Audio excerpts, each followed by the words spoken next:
Hannah Crawford stood in the dusty street of Willow Creek, her brother-in-law's words still burning in her ears. "We don't have room for a woman with 3 mouths to feed." 300 miles she'd traveled with her boys, burying her husband along the way, clinging to the promise of family, only to find a door slammed in her face. $20. 3 hungry children. And a storm rolling in across the Colorado horizon. This is the story of how rejection became the first step toward redemption. Stay with me until the end and comment what city you're watching from. I want to see how far this story travels. The wagon wheels had stopped turning 2 hours ago, but Hannah Crawford's hands still trembled with the memory of the rains. 300 miles of dust and sorrow had brought her here, to this ramshackle collection of buildings that folks called Willow Creek, Colorado. The year was 1879, and the frontier town looked exactly like Hope felt, weathered, worn, and barely holding together. She stood now in front of a 2-story building with peeling paint and crooked shutters, her 3 sons pressed against her skirts like birds seeking shelter before a storm. And indeed, a storm was coming. Hannah could feel it in the weight of the air, see it in the purple-black clouds gathering over the distant mountains. But the storm in her heart had arrived first. "I said we don't have room." Thomas Crawford, her late husband's brother, stood in the doorway with his arms crossed over his barrel chest, his face set in lines of stone. Behind him, Hannah caught a glimpse of his wife, Martha, turning away, unwilling or unable to meet her eyes. "Thomas, please." Hannah's voice cracked despite her determination to stay strong. "We've come so far. The boys are exhausted, and I have nowhere else." "Should have thought of that before you left Kansas." Thomas cut her off, his words sharp as a whip crack. "James made his choices, and you made yours following him out here. Now he's dead, and that's not my burden to carry." Hannah felt her youngest son, 6-year-old Samuel, begin to cry softly against her leg. Her middle boy, 9-year-old Noah, stood rigid with the effort of being brave, and her eldest, 12-year-old Elijah, had his fists clenched so tight his knuckles had gone white. "We won't be a burden," Hannah said, desperation creeping into her voice despite her best efforts. "I can work, I can cook, clean, help with—" "We don't need help." Thomas's jaw worked like he was chewing on something bitter. "And we sure as hell don't need 3 more mouths to feed. I've got my own family to think about. Times are hard enough without taking in every stray that comes begging." The word stray hit Hannah like a physical blow. She straightened her spine, pulling what remained of her dignity around her like a cloak. "We're not strays," she said quietly. "We're family." "Family?" Thomas let out a harsh laugh. "James left 5 years ago against Pa's wishes, chasing some fool dream out west. Married you without so much as a letter home. Never sent word, never came back, never gave a damn about the family he left behind. Now you show up on my doorstep with your hand out, expecting what? That I'll welcome you with open arms because you share a name." Hannah's throat tightened. Everything he said was true, in a way. James had been headstrong, impulsive, always chasing the next opportunity over the horizon. She'd loved him for it once, that wild optimism, that unshakable belief that fortune was just 1 more mile down the road. But optimism didn't feed children, and belief didn't cure cholera. "He died 3 weeks ago," Hannah said, her voice barely above a whisper. "Outside of Pueblo. There was an outbreak. He made me promise to bring the boys here, to you. He said family would help." For just a moment, something flickered across Thomas's face. Regret, maybe, or grief for a brother he'd written off years ago. But it vanished as quickly as it came, replaced by that same stony resolve. "Then he lied," Thomas said. "Wouldn't be the first time. I'm sorry for your loss, Hannah, truly, but I've got Martha and 4 children of my own, a failing grain business, and creditors breathing down my neck. I can't take on 3 more dependents. You'll have to find your own way."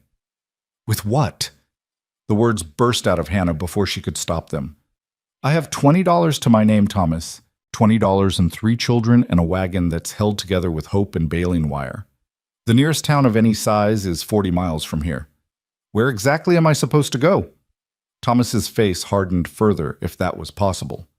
"That's not my problem. You made your bed when you married my brother. Now you've got to lie in it." He started to close the door, then paused. There's a boarding house 2 streets over. Mrs. Henley might rent you a room if you ask nice. Beyond that, I can't help you." The door closed with a finality that echoed through Hannah's chest like a coffin lid. She stood there for a long moment, unable to move, unable to process what had just happened.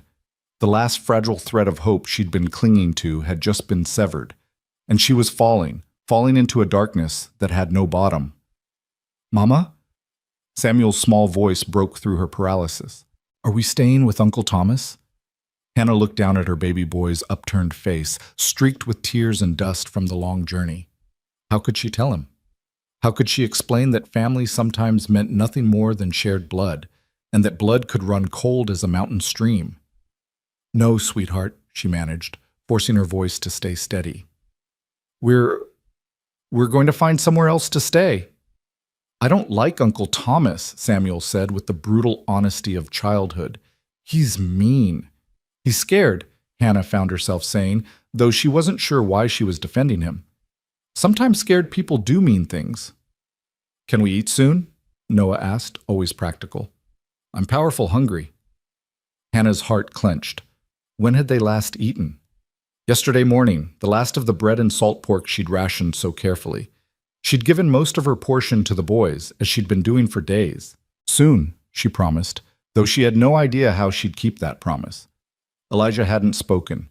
He stood slightly apart from his brothers, staring at the closed door with an expression that was far too old for his 12 years.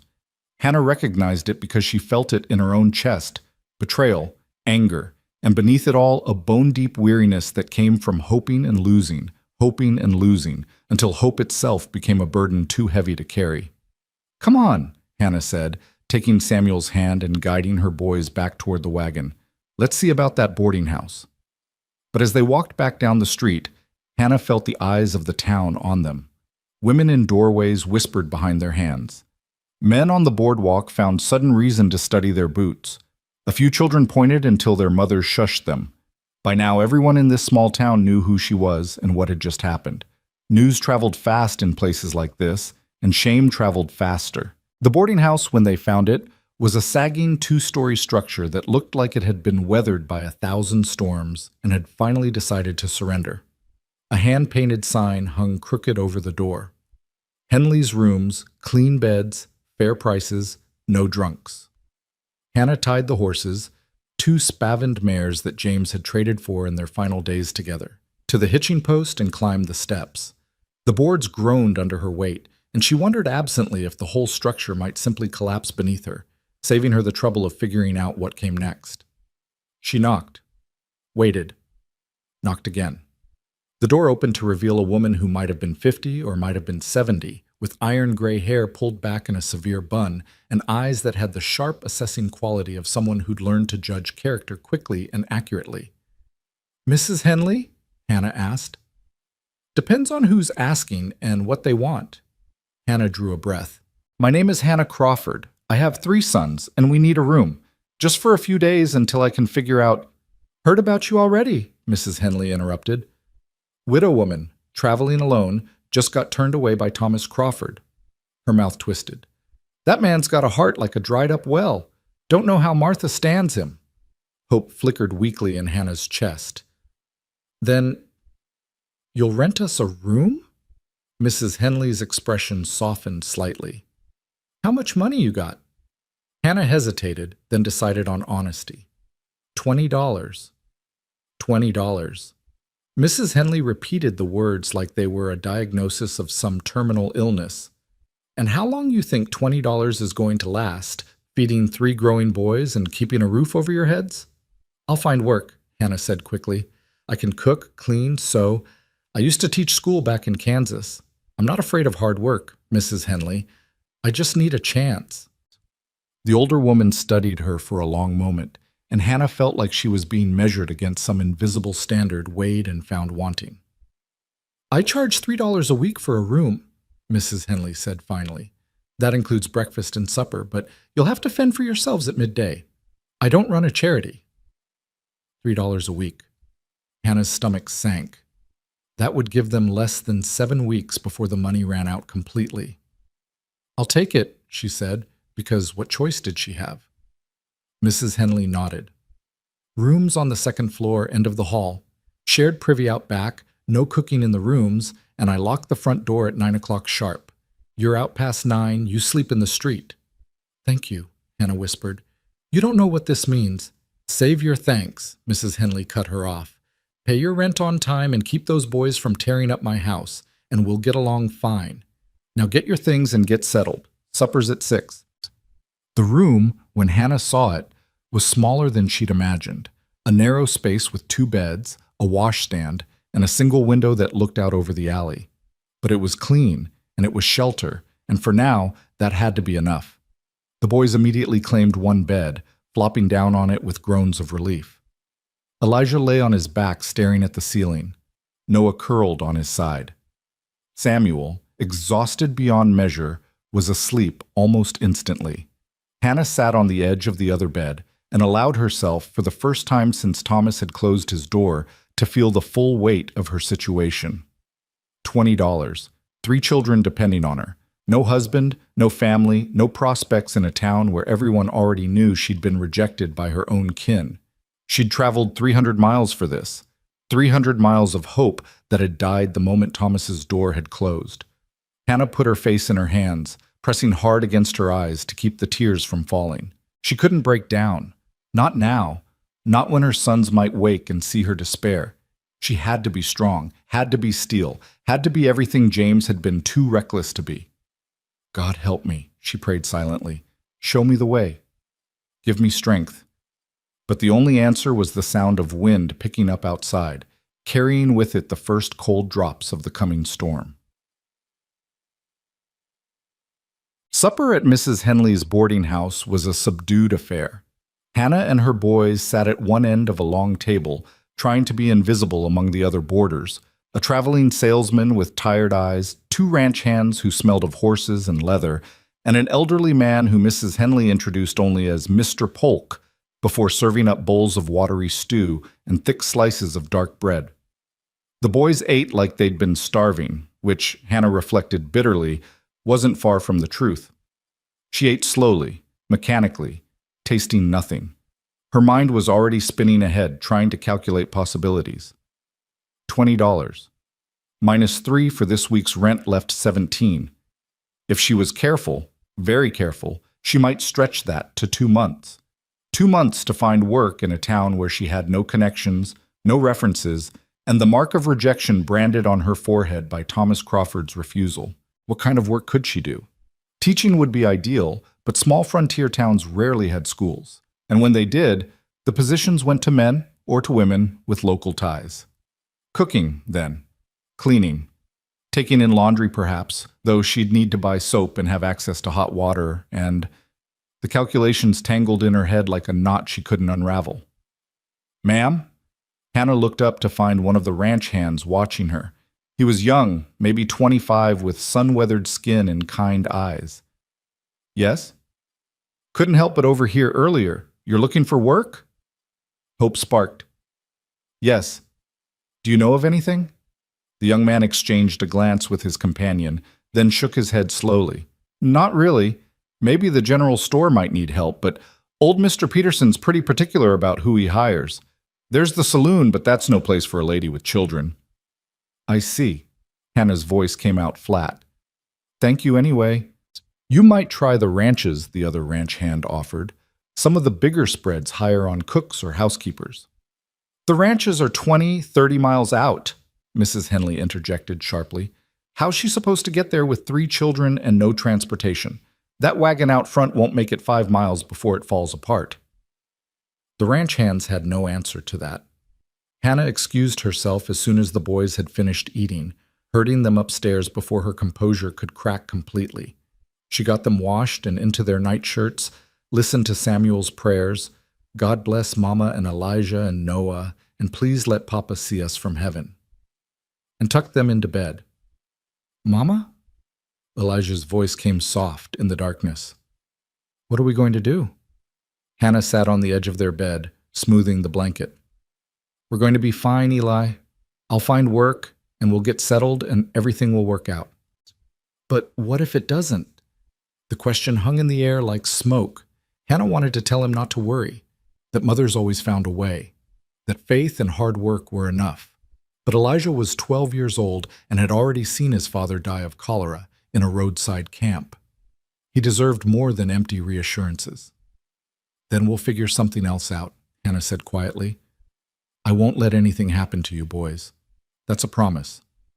Elijah studied her face in the dim light filtering through the window. "Uncle Thomas was supposed to help us." "I know. Papa said family always helps." "Your papa," Hannah's voice caught. "Your papa believed the best in people. Sometimes that's a wonderful quality. Sometimes it means you get disappointed." "I hate Uncle Thomas," Elijah said, with sudden vehemence. "Eli, I do. He's mean and selfish, and I hate him." Hannah didn't correct him. She couldn't, because part of her felt exactly the same way. "Get some sleep," she said instead, kissing his forehead. "Tomorrow's a new day." But as she lay in her own bed that night, listening to her sons breathe and the rain begin to hammer against the window, Hannah wondered what tomorrow could possibly bring that would be any better than today. Morning came gray and miserable, the storm having settled in with the grim determination of a season changing. Hannah dressed in her best remaining dress, which wasn't saying much after 300 miles on the trail, and prepared to go out looking for work. "I want to come with you," Elijah said. "You need to stay here with your brothers." "I can help. I can work too." Hannah looked at her eldest son, standing there with his shoulders back and his chin up, trying so hard to be a man. Something in her chest cracked a little. "I know you can," she said gently. "But right now I need you to do something even more important. Keep Noah and Samuel safe. Can you do that for me?" Elijah nodded slowly, understanding that she was giving him a responsibility, not brushing him aside. "Don't leave this building," Hannah instructed. "Mrs. Henley said there's a sitting room downstairs where you can wait. I'll be back before lunch." She kissed each of her boys, pulled on her threadbare shawl, and stepped out into the rain. Willow Creek looked even more dismal in the wet gray light. The main street had turned to mud, and the few people who were out hurried along with their heads down, not making eye contact. Hannah walked from shop to shop, asking about work. The general store. "Not hiring, sorry." The milliner. "Can't afford help." The restaurant. "Maybe in the spring." The dress shop. A curt shake of the head before Hannah could even finish asking. By noon, she was soaked through, exhausted, and no closer to finding employment than she'd been at dawn. She trudged back to the boarding house, trying to figure out what to try next. The boys were waiting in the sitting room, and their faces lit up when they saw her. "Did you find work?" Noah asked eagerly. "Not yet," Hannah said, forcing a smile. "But I'll keep looking." She changed into dry clothes and divided the last of the bread and cheese she'd brought with them, trying not to think about what would happen when that ran out. The boys ate hungrily, and she nibbled at her portion while mentally counting the coins in her purse. $19.65. Already, the money was shrinking.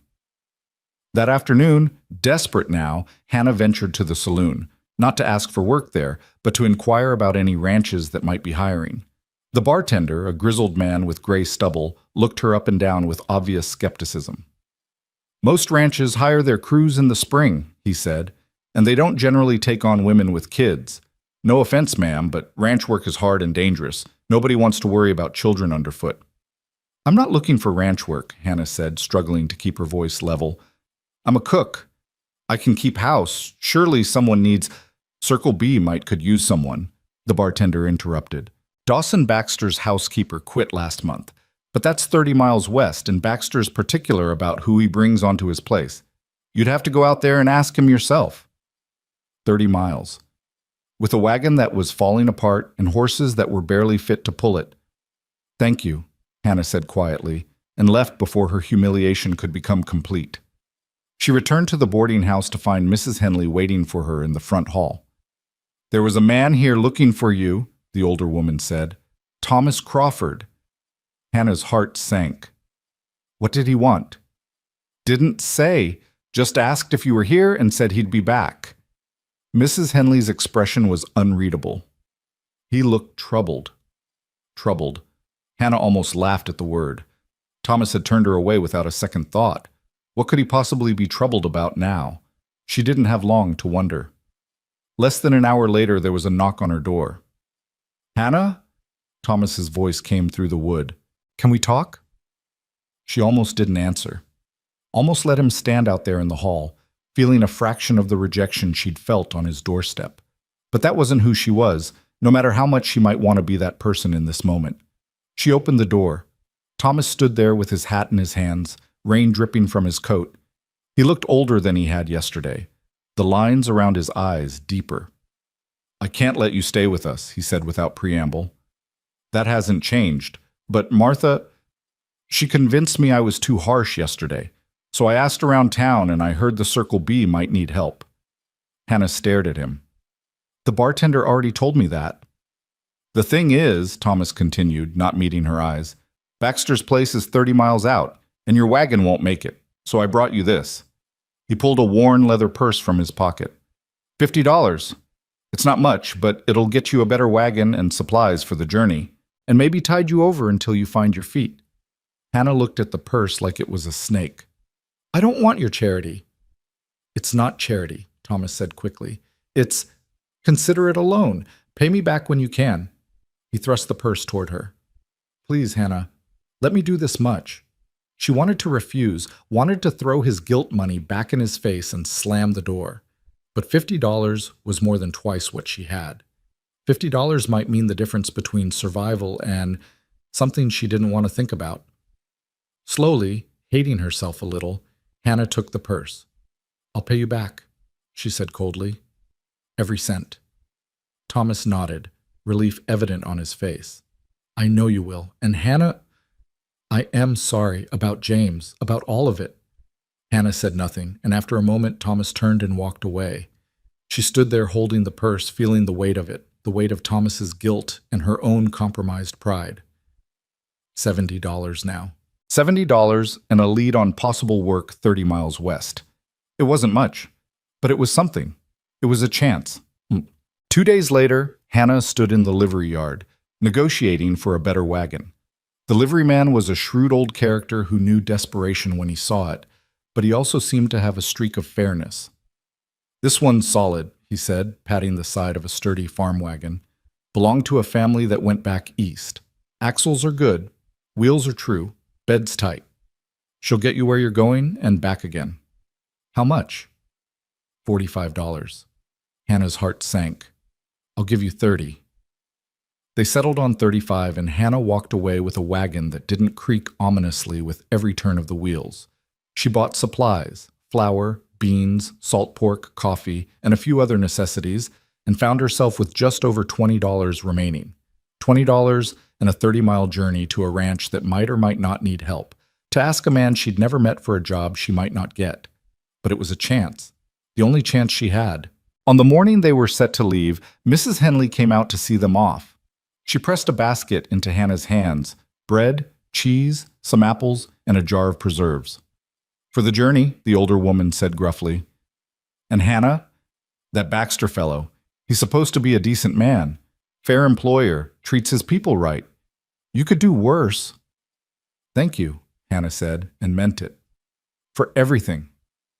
"You pay your debts and raise those boys right," Mrs. Henley replied. "That'll be thanks enough." Hannah climbed onto the wagon seat.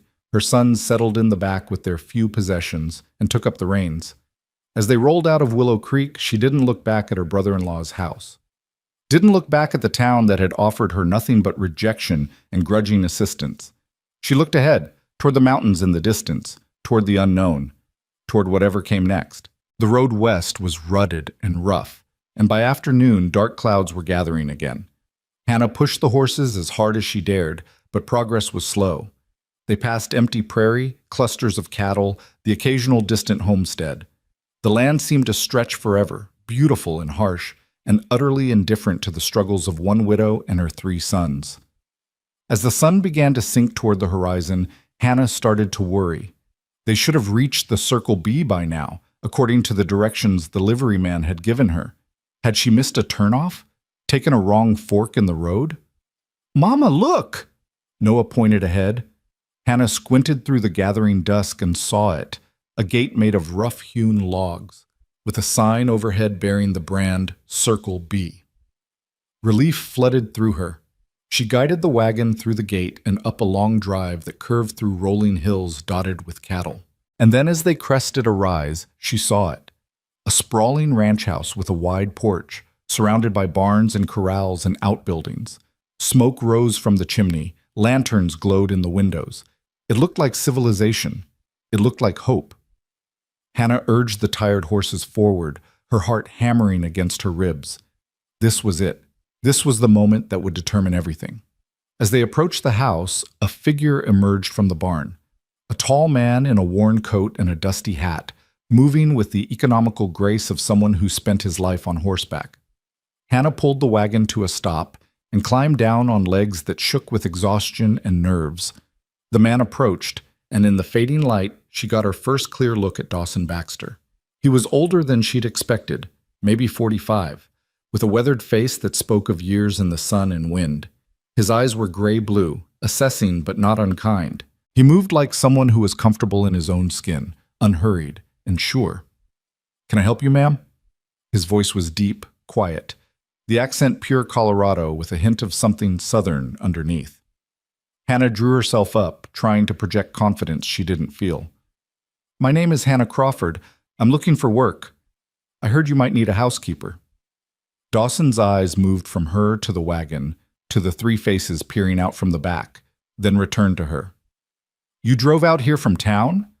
30 miles with 3 children?" "I did." "In weather like this?" He gestured at the darkening sky, where lightning was beginning to flicker. "I didn't have much choice," Hannah said simply. Dawson studied her for a long moment, and Hannah felt like he was seeing far more than she wanted to show. Her desperation, her pride, the bone-deep weariness that came from fighting too long against impossible odds. "Storm's coming," he said finally.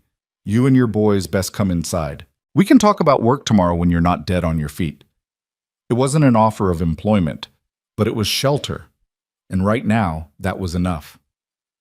"Thank you, Mr. Baxter," Hannah said quietly. "Dawson," he corrected. "Mr. Baxter was my father, and he's been dead 10 years. Come on, let's get you folks settled before the sky opens up." He helped her unhitch the horses and led them into the barn, then walked Hannah and her boys to the house. Inside, a plump woman with rosy cheeks and flour on her apron looked up in surprise. "Mrs. Abernathy," Dawson said, "we have guests. Can you set 3 more places for supper and prepare the spare room?" "Of course, Mr. Baxter." The housekeeper's eyes went wide with curiosity, but she didn't ask questions. "You boys hungry? I've got stew on the stove and biscuits in the oven." Samuel nodded vigorously, and even Elijah looked interested. "Go on," Hannah told them softly. "Mind your manners," as Mrs. S. Abernathy shepherded the boys toward the kitchen. Dawson turned to Hannah. "You look like you could use some food yourself, Mrs. Crawford." "Hannah?" she said, echoing his earlier correction. "Hannah." He said her name carefully, like he was testing the feel of it. "When's the last time you ate?" "This morning." A lie. She'd given most of her breakfast to Noah. Dawson's expression suggested he didn't believe her, but he didn't press. "Well, come on then. Mrs. Abernathy's stew will put some strength back in you." As thunder rumbled in the distance and the first fat drops of rain began to fall, Hannah followed Dawson Baxter into the warmth of his house, her son's laughter already drifting from the kitchen. For the first time since James had died, for the first time since Thomas had closed his door, for the first time in longer than she could remember, Hannah felt something unfurl cautiously in her chest. Not hope, not yet, but maybe possibility. The stew was rich and thick, full of beef and vegetables that had been simmered until they were tender enough to melt on the tongue. Hannah watched her boys eat with an intensity that made her throat tight. When was the last time they'd had a proper hot meal? When was the last time she'd seen Samuel's cheeks flush with warmth instead of cold, or heard Noah laugh at something as simple as a second helping of biscuits? Mrs. Abernathy hovered over them like a mother hen, refilling bowls before they were empty and pressing more bread into small hands that reached for it eagerly. The housekeeper was perhaps 60, with silver hair tucked under a white cap and eyes that crinkled at the corners when she smiled. She moved through the kitchen with the comfortable authority of someone who'd ruled this domain for years. "You poor dears," she said, watching the boys eat. "When did you last have a decent supper?" "We've been traveling," Hannah said carefully, not wanting to sound like she was asking for pity. "It's been difficult to cook on the road." "I should say so." Mrs. Abernathy turned to Dawson, who sat at the head of the table nursing a cup of coffee. "Mr. Baxter, these children need feeding up. Look at them, thin as rails." "Then it's a good thing they're here," Dawson said mildly. His eyes met Hannah's across the table, and she saw something there. Not pity, but understanding. "Mrs. Crawford, why don't you tell me what brought you to Colorado?" Hannah set down her spoon, suddenly aware that this was the real conversation, the one that would determine whether they stayed or were sent back out into the rain. She chose her words carefully. "My husband James and I came west 5 years ago from Kansas. He had heard there were opportunities in mining, in ranching, in the new territories. We tried our hand at several things, a claim near Leadville that didn't pan out, a freight business that failed, some farm work near Pueblo." She paused, gathering herself. 3 weeks ago, James contracted cholera. He didn't survive. Before he died, he made me promise to take the boys to his brother in Willow Creek. He said Thomas would help us." "But Thomas didn't," Dawson said. It wasn't a question. "No, he has his own family, his own struggles. I understand that." The words tasted like ashes, but Hannah forced them out. "So I've been looking for work, for a way to support my sons. Someone in town mentioned you might need a housekeeper." Dawson glanced at Mrs. Abernathy, who was suddenly very busy wiping down the counter. "My housekeeper quit last month, said the isolation was too much for her. She wanted to be closer to town, closer to, well, to prospects, I suppose." She wasn't wrong. This ranch is 30 miles from Willow Creek, and we don't make the trip often. Winters can be harsh. It's lonely out here. "I'm not afraid of loneliness," Hannah said quietly, "and I'm not afraid of hard work." "What kind of work have you done?" "I taught school in Kansas before I married. Since then, I've cooked, cleaned, taken in laundry, helped with farm work, kept books for my husband's freight business." Hannah lifted her chin. "I'm not particular about the type of work, Mr. Baxter. I just need honest employment and a place for my boys to sleep safe." Dawson took a long sip of his coffee, his expression thoughtful. Outside, the storm had arrived in full force, rain hammering against the windows and wind howling around the eaves. It seemed to emphasize her point. There was nowhere else to go. Not tonight, maybe not for a long time. "Mrs. Abernathy," Dawson said, "how much help could you use around here?" The older woman turned, wiping her hands on her apron. "Well, Mr. Baxter, I'm not getting any younger. The cooking and cleaning for the main house is manageable, but during roundup or when the crew's all here, it gets to be too much for one person. And truth be told, my knees aren't what they used to be. All those stairs, all that bending and scrubbing. So you could use an extra pair of hands." "I could." Mrs. Abernathy's eyes were kind as they rested on Hannah. "And if Mrs. Crawford is willing to learn the way we do things here, I'd be happy to teach her." Hannah's heart began to beat faster. "I'm a quick learner, and I promise I'll work hard. You won't regret—" Dawson held up a hand. "Let's talk plainly, Mrs. Crawford. This is a working ranch. We run about 2,000 head of cattle, and I employ anywhere from 8 to 20 men depending on the season. Right now we're coming into winter, so the crew is smaller, just 5 full-time hands plus my foreman. But come spring, this place gets busy. The work is constant, and the days are long. If you take a position here, you'll be expected to earn your keep." "I understand." "The pay is $25 a month plus room and board for you and your boys. You'll share the workload with Mrs. Abernathy, cooking, cleaning, laundry, whatever needs doing.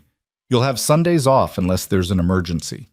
The accommodations are a small cabin behind the main house with 2 bedrooms, a stove, and a decent roof." He paused. "It's not luxurious, but it's warm and dry. $25 a month, a cabin, room and board." Hannah felt dizzy with relief so intense it was almost painful. "When can I start?" she asked. "You already have," Dawson said with the faintest hint of a smile. Welcome to the Circle B, Mrs. Crawford. Hannah's vision blurred with tears she refused to let fall. Thank you. You won't regret this, I swear to you. Don't thank me yet, Dawson interrupted, but his tone was gentle. You might hate it here by next week. Ranch life isn't easy, especially for someone not used to it. I won't hate it, Hannah said with absolute certainty. And I won't let you down. Dawson studied her for a moment longer, then nodded. All right then. Mrs. Abernathy, why don't you show Mrs. Crawford and her boys to the cabin? They look about ready to drop. The cabin was small but sturdy, built of logs chinked with clay and moss. The main room held a cast-iron stove, a rough-hewn table with 2 chairs, and a worn but comfortable-looking sofa. 2 doors led to small bedrooms, each with a simple bed and a chest of drawers. Someone, Mrs. Abernathy, Hannah guessed, had already started a fire in the stove, and the space was blessedly warm. It's not much, Mrs. Abernathy said, lighting a lamp, but it's yours. There's linens in the chest, firewood stacked outside, and the privy is just beyond that stand of trees. Water pump is between here and the main house. It's perfect, Hannah said, and meant it. After weeks of sleeping in the wagon or in cramped boarding house rooms, this felt like a palace. Get some rest tonight, Mrs. Abernathy advised. Tomorrow I'll show you the ropes. Breakfast is at 5:30 for the hands, 6 for Mr. Baxter. We'll start you off slow until you learn the routine. After the housekeeper left, Hannah got her boys settled into one bedroom while she took the other. Samuel fell asleep almost instantly, but Elijah lay awake staring at the ceiling. Mama, he whispered. Are we really staying? Yes, baby, we're really staying. For how long? As long as we need to, as long as they'll have us. Hannah smoothed his hair back from his forehead. We're going to be all right, Eli, I promise. I could work too, Elijah said. I'm strong. I could help with the cattle, or... You're 12 years old, Hannah said firmly. Your job is to be 12. Help with chores, yes. Look after your brothers, absolutely. But you're not a ranch hand, Eli. Not yet. But I want to help, want to pull my weight. Hannah's heart ached at the worry in his voice, the premature responsibility that sat on his young shoulders like a too heavy coat. You are helping, just by being here, by being strong, by being you. That's enough, sweetheart. That's more than enough. In her own narrow bed that night, Hannah lay awake listening to the rain on the roof and the crackle of the fire in the stove. For the first time in weeks, her mind wasn't racing with desperate calculations, with scenarios of disaster, with the grinding fear of what would happen when the money ran out. They had a home. They had work. They had a chance. It was more than she'd had yesterday, more than she'd dared hope for when she'd stood in that dusty street in Willow Creek with her children and her shame. Thank you, she prayed silently. Thank you, thank you, thank you. Morning came cold and clear, the storm having blown itself out during the night. Hannah woke before dawn, dressed quickly, and made her way to the main house as the sky was just beginning to lighten in the east. She found Mrs. Abernathy already in the kitchen, mixing biscuit dough with practiced efficiency. Good morning, Hannah said. Put me to work. Mrs. Abernathy looked up with an approving smile. A woman after my own heart. All right then, let's start with coffee. The hands will be here soon, and they'll want it strong and hot. The morning passed in a blur of activity.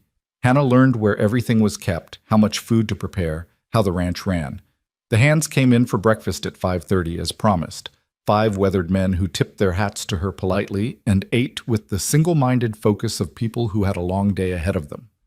Dawson came in at 6, exchanged a few words with his foreman about the day's work, and ate his breakfast quickly and neatly. He nodded to Hannah as he left. Good biscuits, Mrs. Crawford. Better than Mrs. Abernathy's, though don't tell her I said so. I heard that, Mr. Baxter, Mrs. Abernathy called from the pantry, and Dawson's laugh floated back as the door closed behind him. After breakfast came the dishes, then the cleaning, then preparations for the midday meal. Mrs. Abernathy taught Hannah the routines, the preferences, the unspoken rules of running a ranch house. The older woman was patient but exacting, and Hannah found herself working harder than she had in years. It felt good. It felt purposeful. Around mid-morning, she went back to the cabin to check on her boys and found them awake but uncertain about what to do with themselves. Can we explore? Noah asked eagerly. Hannah hesitated. The ranch was safe, wasn't it? But there were horses, cattle, equipment. Stay away from the corrals and the barn unless Mr. Baxter says it's all right, she told them. And don't go far. Stay where I can see the cabin from the house. Yes, Mama, they chorused and tumbled outside into the weak winter sunshine. Hannah watched them go, feeling the old familiar tug of worry. But she couldn't keep them wrapped in cotton, couldn't protect them from every possible harm. They were boys. They needed to run, to explore, to be something other than refugees fleeing from one temporary haven to another. She returned to the main house and threw herself back into work. By the time the sun was high in the sky, Hannah had helped prepare and serve lunch, cleaned the dining room, and started on a mountain of laundry that Mrs. Abernathy had been putting off. Her back ached, her hands were red from hot water, and she was more tired than she'd been after the 30-mile wagon journey. But it was honest fatigue, earned fatigue, the kind that came from having a purpose and a place. You're a hard worker, Mrs. Abernathy observed, watching Hannah scrub at a stubborn stain in one of Dawson's work shirts. I can see why Mr. Baxter hired you on. I need this job, Hannah said simply. I can't afford to be anything less than my best. Still, some women would be resting by now, claiming delicate constitutions or some such. The older woman chuckled. Not you, though. You've got spine. I've got 3 sons who need feeding, Hannah corrected. That's what I've got. Mrs. Abernathy sobered. It's hard raising children alone. I was widowed myself 20 years back. My man was trampled by a spooked horse, left me with 2 girls to raise and no money to speak of. I know what it's like to scratch and scrape and wonder where the next meal's coming from. Hannah looked up in surprise. I'm sorry, I didn't know. No reason you should. But that's why I spoke up for you last night. I saw myself in you, that desperation, that determination, and I thought, this one's a fighter. This one won't give up. I can't give up, Hannah said quietly. I don't have that luxury. None of us do, dear. But some people fold anyway. You won't. Mrs. Abernathy patted her shoulder. Now, that's enough laundry for one day. Why don't you go check on those boys of yours? I'll start on supper preparations. Hannah found her sons down by the creek that ran along the edge of the ranch property. They'd discovered a fallen log and were using it as a bridge, taking turns walking across while the others shouted encouragement. Samuel teetered in the middle, arms spread wide, face split in a grin. Hannah's first instinct was to call out, to tell them to be careful, to come away from the water. But she stopped herself. They were laughing, playing, being children instead of solemn little adults weighted down with worry. When was the last time she'd heard them laugh like that? Mama, watch, Noah called, spotting her. He ran across the log with reckless confidence, jumped off the end, and landed in a crouch. Did you see? I saw. Very impressive. Hannah smiled despite her exhaustion. But it's getting cold. Come on back to the cabin and warm up. I'll make you something to eat. Can we come back tomorrow? Samuel asked as they walked. If your chores are done and Mr. Baxter says it's all right. I like it here, the little boy announced. It's better than Uncle Thomas's. Everywhere's better than Uncle Thomas's, Elijah muttered, and Hannah didn't correct him. That evening, after the hands had been fed and the kitchen cleaned, Dawson appeared at the cabin door. Hannah answered, wiping her hands on her apron, suddenly aware of how disheveled she must look. Mr. Baxter, is something wrong? No, nothing wrong. I wanted to see how your first day went. Fine. Good. Mrs. Abernathy has been very patient with me. Dawson nodded. She's good people. Been with me for 8 years now. I don't know what I'd do without her. He hesitated, then continued. I also wanted to talk to you about your boys. Hannah's stomach tightened. Have they been causing trouble? I told them to stay out of the way. No trouble, Dawson interrupted. The opposite, actually. My foreman mentioned that your oldest was watching the men work the horses this afternoon. Said the boy has a good eye, asks smart questions. Elijah wants to help, Hannah said carefully. But I told him he's too young for ranch work. He is, Dawson agreed, but that doesn't mean he can't learn. If you're amenable, I could have one of my hands teach him some basics, how to handle horses, men tack, that sort of thing. Nothing dangerous, just enough to keep him occupied and feeling useful. Hannah felt a rush of gratitude so intense it nearly brought tears to her eyes.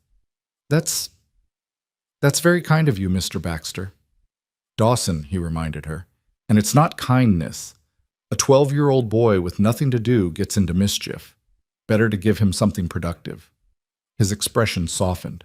Besides, I know what it's like to grow up without a father. If I can help ease that burden a little, I will. Your father died when you were young?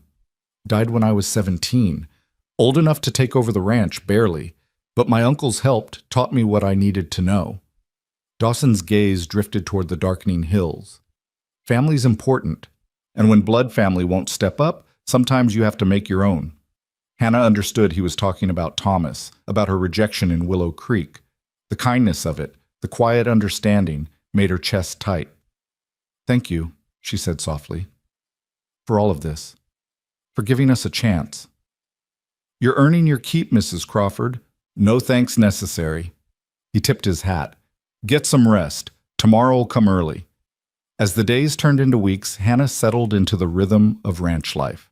She rose before dawn, helped Mrs. Abernathy prepare breakfast, spent her days cooking and cleaning and managing the endless tasks that kept a household running. Her hands became calloused, her back grew stronger, and the constant knot of anxiety in her stomach began to loosen. The boys thrived. Elijah spent his afternoons learning from a patient ranch hand named Charlie, who taught him how to curry horses and clean stalls and repair bridles. Noah discovered a talent for collecting eggs from the chicken coop and feeding the ranch dogs. And Samuel, too young for chores, simply ran wild in the way small boys should, his laughter ringing across the yard. Hannah watched them transform, saw color return to their cheeks, saw them grow bold and confident instead of frightened and small. It was like watching plants that had been kept in the dark finally reach toward the sun. And slowly, cautiously, Hannah began to transform too. She learned the names of all the hands, Charlie, Miguel, Tom, Red, and a quiet young man named Jesse who blushed whenever she spoke to him. She learned which men liked their coffee strong and which preferred it with extra sugar. She learned how to cook for a crew of hungry cowboys, how to stretch supplies when provisions ran low, how to time the bread so it came out of the oven just as the men were sitting down to eat. Mrs. Abernathy became not just a teacher, but a friend, someone who understood the particular challenges of being a woman alone in this harsh country. They worked side by side, talking as they cooked, sharing stories of their past lives, their lost husbands, their hopes for the future. And Dawson Baxter became something Hannah couldn't quite define.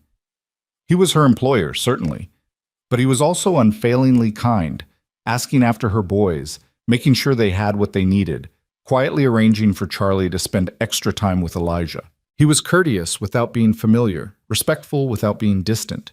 Hannah found herself noticing things about him. The way he spoke to his men with respect, never raising his voice but commanding absolute loyalty. The way he sat on the porch some evenings after supper, smoking his pipe and watching the sunset paint the mountains gold and purple. The way his rare smiles transformed his weathered face, making him look younger, less burdened. She noticed and told herself it didn't matter. He was her employer. She was his housekeeper. That was all. But one evening in late November, something shifted. Hannah was in the kitchen finishing the last of the supper dishes when Dawson came in through the back door. This was unusual. He normally spent his evenings in his study or out checking the stock. "Mrs. Crawford," he said, "do you have a moment?" Hannah dried her hands and turned to face him. "Of course. Is something wrong?" "No, nothing wrong. I wanted to—" He seemed uncharacteristically uncertain, his hat turning in his hands. "I learned something today about your background. Mrs. Abernathy mentioned you used to teach school." "I did, in Kansas, before I married." "How long did you teach?" 4 years. Why do you ask?" Dawson set his hat on the table and met her eyes directly. "The children on this ranch, the Hands kids and the families on the neighboring spreads, they don't have access to education. The nearest school is in Willow Creek, and that's too far for most to travel, especially in winter. I've been thinking about opening a small schoolhouse here on the ranch, just for the local children. But I'd need a teacher." Hannah's heart began to race. "You want me to teach?" "If you're willing. It wouldn't be every day, maybe 3 or 4 days a week, depending on how many students we get. You'd still help Mrs. Abernathy as needed, but teaching would become your primary responsibility. He paused. The pay would increase to $35 a month. Hannah stared at him, unable to speak. Teaching. Her teaching again. Doing something she loved, something that mattered, something more than just scrubbing floors and doing laundry. I don't know what to say, she whispered. Say yes, Dawson said with one of his rare smiles. Say you'll give these children a chance at education. God knows they need it. Yes. The word came out fierce and certain.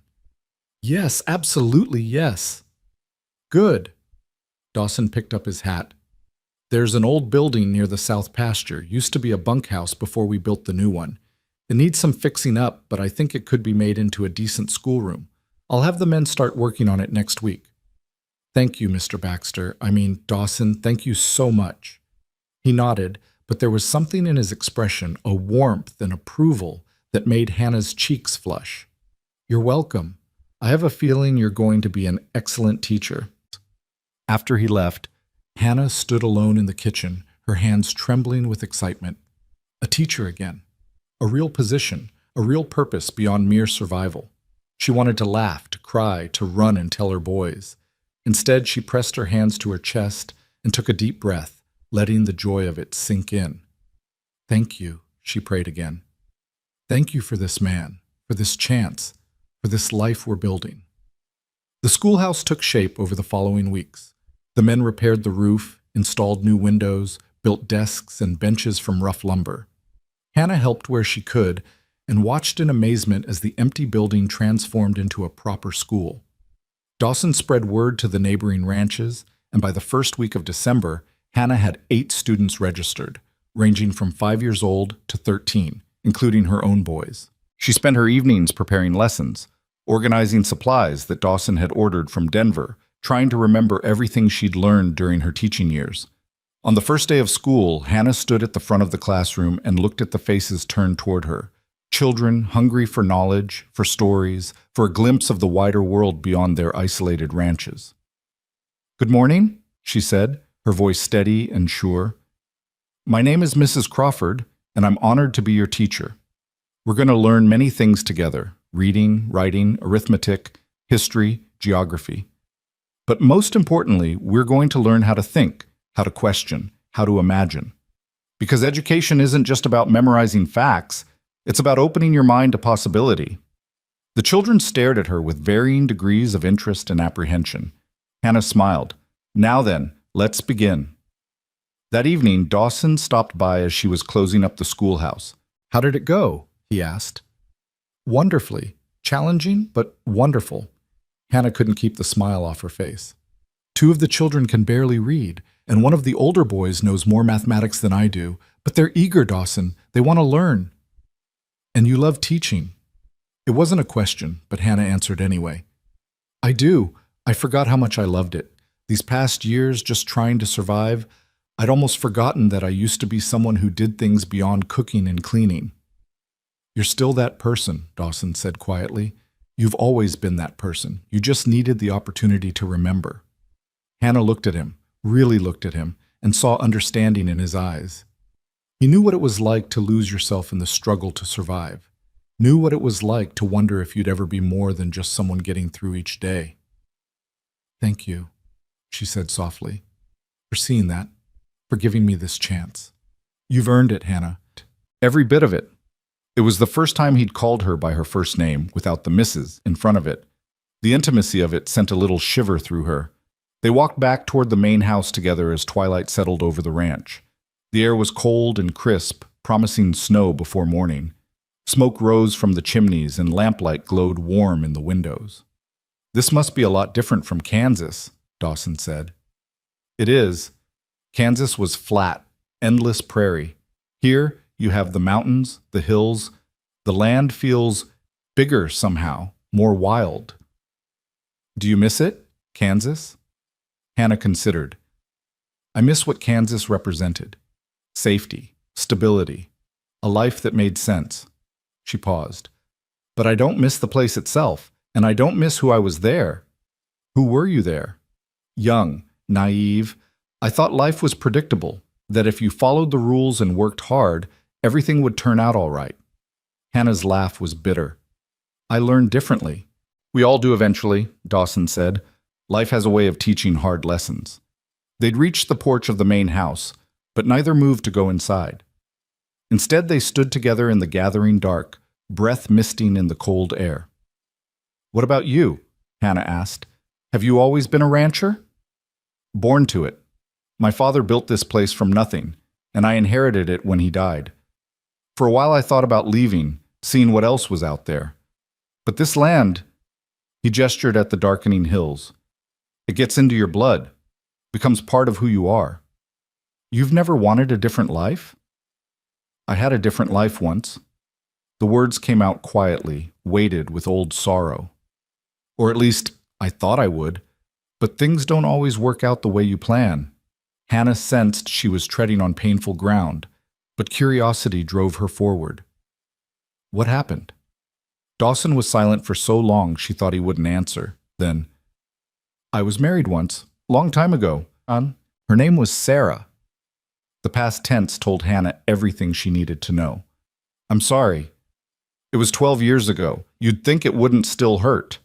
Dawson's voice was rough. But some losses, they stay with you. How did she die? Childbirth. I was away, bringing cattle to market in Denver. By the time I got word and rode back, it was over. Lost both of them, Sarah and the baby. He turned his face away. I've asked myself 1,000 times what I could have done differently. If I'd been here, if I'd gotten the doctor sooner, if I'd... Don't, Hannah interrupted gently. Don't torture yourself with what-ifs. I've done that too with James.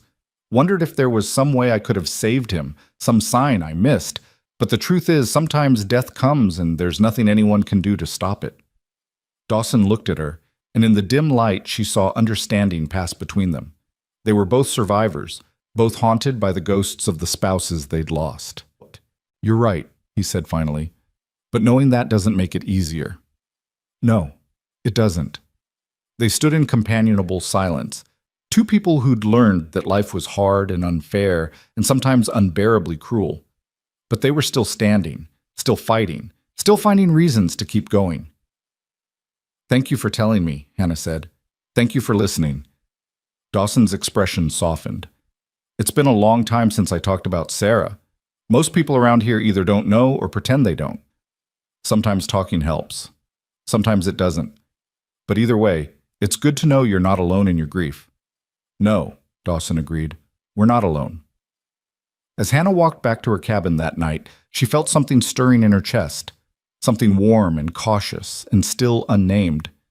It wasn't attraction, she told herself firmly. It was just gratitude, recognition, the natural bond between two people who'd survived similar losses. But as she lay in bed that night, she found herself thinking about the way Dawson had looked at her in the twilight, the way he'd shared his pain without hesitation, trusting her with the deepest wound of his heart. And she found herself wondering, dangerous, foolish wondering, what it might be like to not be alone anymore. The wondering didn't stop. If anything, it grew stronger as winter settled over the Circle B with earnest determination. Snow came in December, blanketing the ranch in white silence, transforming the harsh landscape into something almost magical.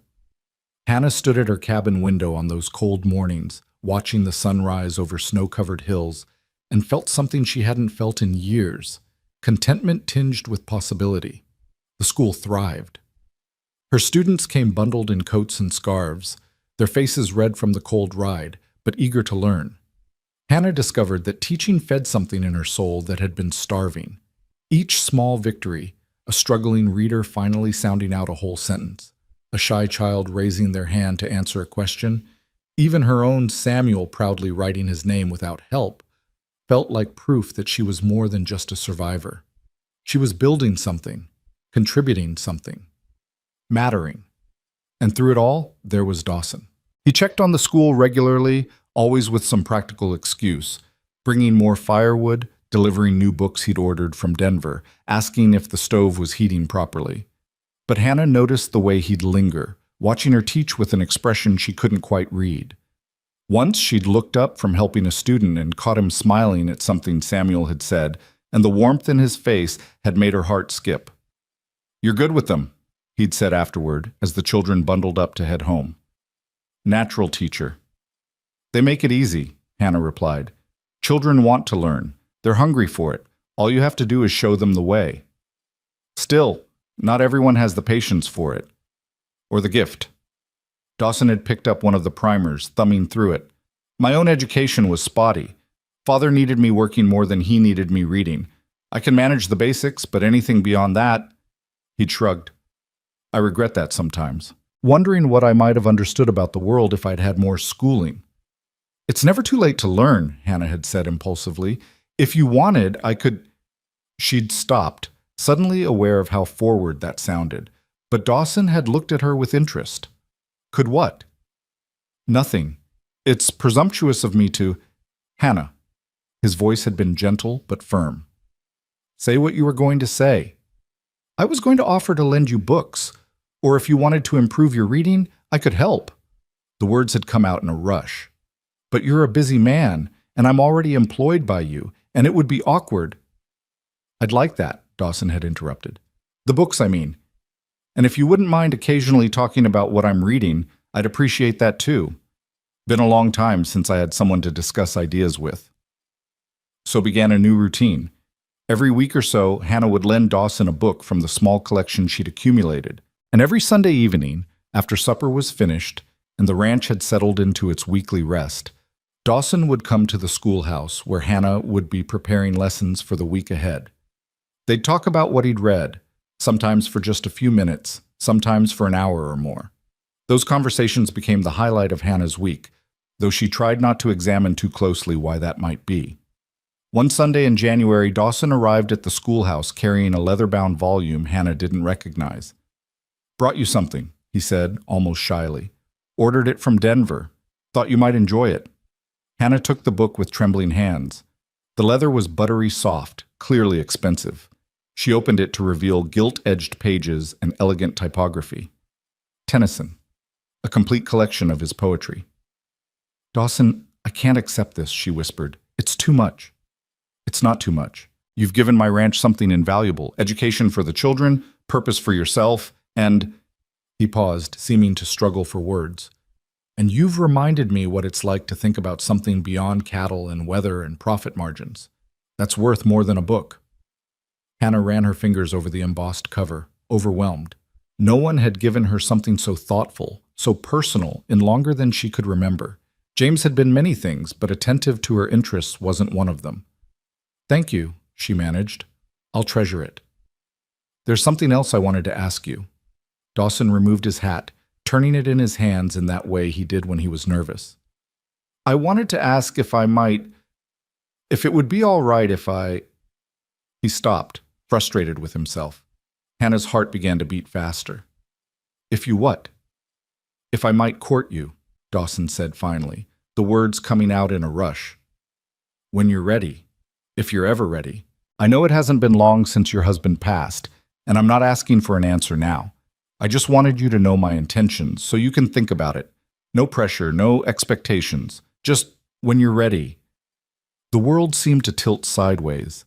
Hannah stared at him, at this good man who'd given her shelter and employment and kindness, who was now standing before her with his heart in his hands, and she didn't know what to say. She struggled to form words. "I don't know what to say." "You don't have to say anything yet," Dawson said quickly. "Take your time. Think about it. I'm not going anywhere." "Why?" The question burst out before Hannah could stop it. "Why me? You could have anyone. Someone younger, someone without 3 children, someone who..." "I don't want anyone else," Dawson interrupted. "I want you. You're strong and capable and kind. You care about things that matter. You've been through hell and came out the other side still fighting. And when I'm around you, I feel..." He paused, searching for words. "I feel like myself again. Like the man I was before Sarah died. The man I thought I'd lost." Hannah's eyes burned with tears. "I'm broken, Dawson. I'm a widow with 3 sons and barely enough money to my name. I wake up some mornings and I'm so tired I can barely move. I have nightmares about James dying, about being turned away in Willow Creek, about losing my boys. I'm not some prize to be won. I'm not looking for a prize, Dawson said gently. I'm looking for a partner. Someone who understands what it's like to lose everything and have to rebuild. Someone who knows that life is hard but shows up anyway. He took a step closer. I'm broken too, Hannah. We're all broken in one way or another. Maybe that's what makes us fit. Hannah wiped at her eyes, hating that she was crying, hating the vulnerability of this moment. I need time. Take all the time you need, Dawson said. I'll be here. He left then, leaving Hannah alone with her racing thoughts and the beautiful book of poetry that suddenly felt heavy as stone. She wanted to say yes. That was the terrifying truth. Standing there in the quiet schoolhouse, she wanted to say yes to this man who'd shown her nothing but respect and kindness. But wanting felt dangerous. Wanting felt like tempting fate, like inviting disaster. James had died less than 3 months ago. 3 months. What kind of woman thought about courting when her husband was barely cold in his grave? But the practical part of Hannah's mind whispered that James had been dying long before cholera took him. Their marriage had been dying too, killed by disappointment and failed dreams, and the slow erosion of love under the weight of constant struggle. She'd mourned that loss years ago. The James who died outside Pueblo had been a ghost of the man she'd married. Was it wrong to want something more? Something better? Hannah didn't know. So she did what she always did when faced with impossible questions. She threw herself into work. January passed in a blur of teaching and cooking and cleaning. Hannah avoided being alone with Dawson when possible, keeping their interactions brief and professional. If he noticed, he didn't comment. He simply continued being himself, kind, steady, patient. The boys noticed, though. Elijah, especially. Mama, he said one evening as they sat by the fire in their cabin. Do you like Mr. Baxter? Hannah looked up from the sock she was darning. Of course I like him. He's a good employer. That's not what I mean. Elijah's 12-year-old face was far too serious. I mean, do you like him the way Pa liked you before you got married? Noah perked up from where he was playing with a carved wooden horse Charlie had made him. Is Mr. Baxter going to be our new Pa? No, Hannah said quickly, too quickly. Mr. Baxter is my employer, that's all. But he could be more, Elijah persisted. I see how he looks at you, and how you look at him when you think no one's watching. Hannah felt her cheeks flush. Elijah Crawford, that's enough. Mr. Baxter and I have a professional relationship, and that's how it's going to stay. Why? Elijah's voice rose with frustration. Pa's gone, Mama. He's been gone. And Mr. Baxter is nice, and he likes us, and he has this ranch, and we could stay here forever. And Elijah!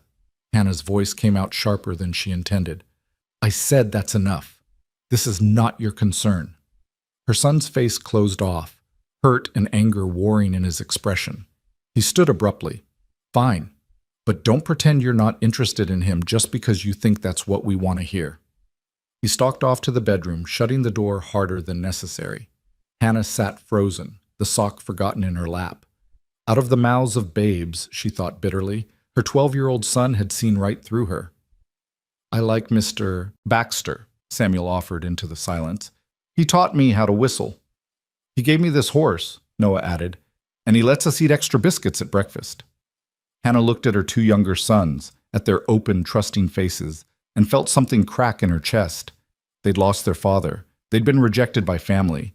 They'd traveled 300 miles to an uncertain future. And now they were happy, settled, beginning to trust again. Did she have the right to risk that for her own wants? Did she have the right to potentially upend their lives again if a courtship with Dawson went wrong? But another voice whispered, did she have the right to deny them and herself the possibility of a real family? A father figure who clearly cared for them? A stable, permanent home? Hannah didn't know.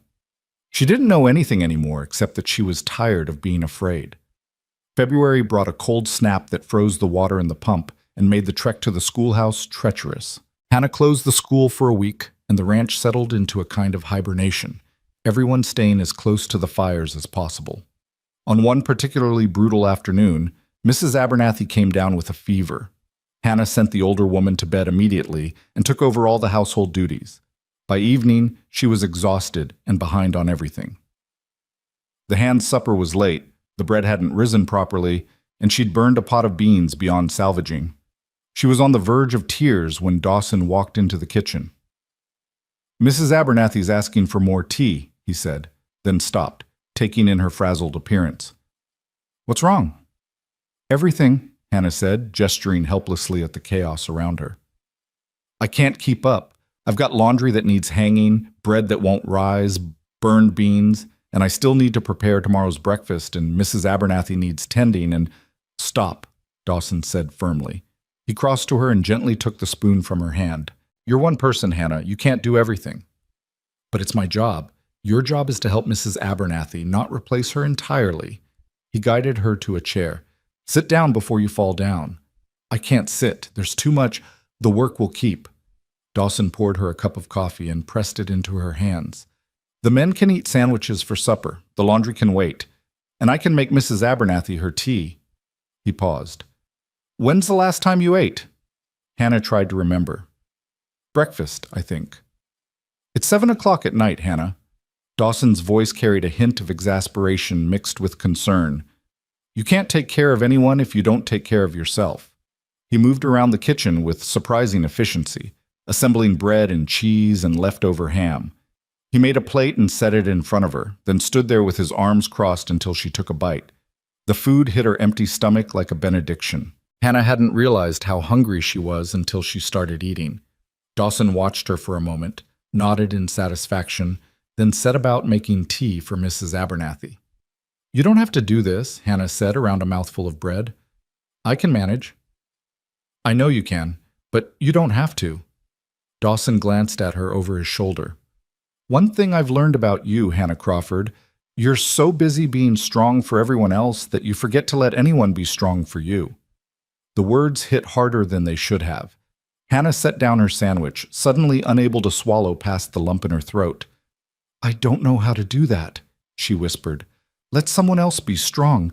James never— He wasn't—" She trailed off, unable to find the words. "He wasn't steady," Dawson finished quietly. "I gathered as much. And so you had to be steady for both of you, for all of you." "Someone had to be." "Yes, but that someone doesn't always have to be you anymore." Dawson poured hot water over the tea leaves, watching them unfurl. "You're not alone here, Hannah. Not if you don't want to be." Hannah looked at him, really looked at him. At this man who'd taken in a desperate widow and her children without hesitation, who'd given her meaningful work instead of just charity, who'd offered courtship and then backed away when she needed space, who was now making tea and insisting she eat and seeing right through her walls to the exhausted, frightened woman underneath. "I'm scared," she heard herself say, "of wanting too much, of letting myself hope. Every time I've done that, it's ended badly." Dawson brought Mrs. Abernathy's tea to the table and sat down across from Hannah. His gray-blue eyes were steady and kind. "I can't promise that hoping won't hurt sometimes. Life's too unpredictable for promises like that. But I can promise that whatever you decide about us, about courting or not courting, you'll always have a place here, you and your boys. That doesn't change." "Why?" Hannah asked, echoing her question from weeks before. "Why are you so good to us?" "Because you deserve goodness," Dawson said simply. "Because your boys deserve a chance to be children instead of refugees. Because when I look at you, I see someone worth knowing, worth respecting, worth—" He paused, then continued quietly. "Worth caring for." Hannah's breath caught. The kitchen suddenly felt too warm, too small, too charged with things unsaid. "Dawson, you don't have to say anything," he interrupted gently. "Just think about it, and in the meantime, finish your supper. I'll take this tea up to Mrs. Abernathy and let the men know supper's going to be simple tonight." After he left, Hannah sat alone in the kitchen, her half-eaten sandwich growing cold, and felt the last of her resistance beginning to crumble. She was tired of being alone, tired of being strong, tired of pretending she didn't feel something stirring in her heart when Dawson looked at her like she mattered. Maybe, she thought, maybe it would be all right to hope again. Mrs. Abernathy's fever broke after 3 days, but she remained weak. Hannah continued managing the bulk of the household work, though Dawson made sure she wasn't overwhelmed again. He enlisted some of the hands to help with heavy chores, and he himself took over several tasks that normally fell to the housekeeper. The enforced closeness meant Hannah and Dawson saw each other constantly, working side by side in the kitchen, passing in hallways, coordinating meals and schedules. And slowly, gradually, Hannah felt her guard lowering. She found herself laughing at his dry observations about ranch life, found herself looking forward to the moment each day when he'd stop by the kitchen for his evening coffee, found herself noticing small details about him, the way his eyes crinkled when he smiled, the gentleness of his hands when he examined a horse's injury, the patience he showed with her boys. One evening in late February, as they worked together cleaning up after supper, their hands brushed over a dish towel. It was nothing, an accident, but they both froze. The air between them seemed to thicken. "Hannah," Dawson said softly, "I need to know. Is there any chance you might say yes to my courting you, or am I hoping for something that will never happen?" Hannah met his eyes and saw vulnerability there, saw the risk he was taking by asking.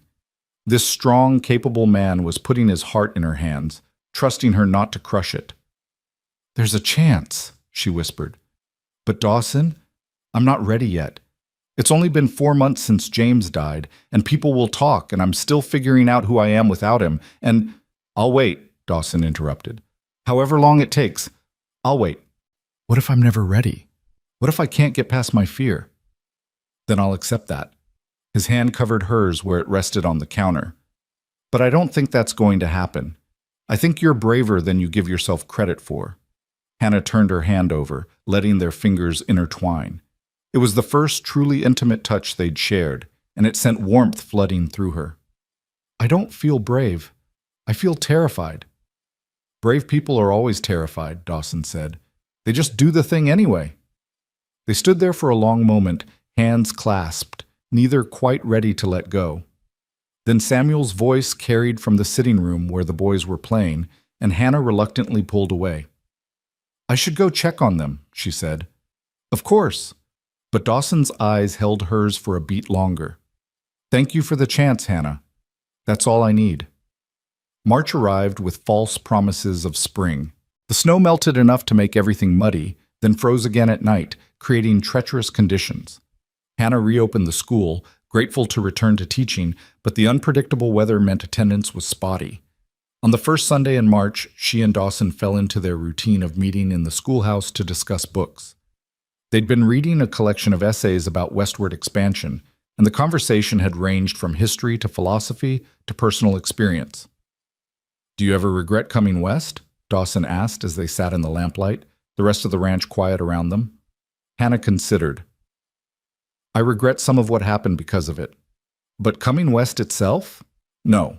Kansas was safe, but it was also suffocating. There was only one acceptable path for someone like me: marry young, have children, keep house, grow old. I wanted to see if there was more." "Did you find it?" "I found hardship," Hannah said honestly.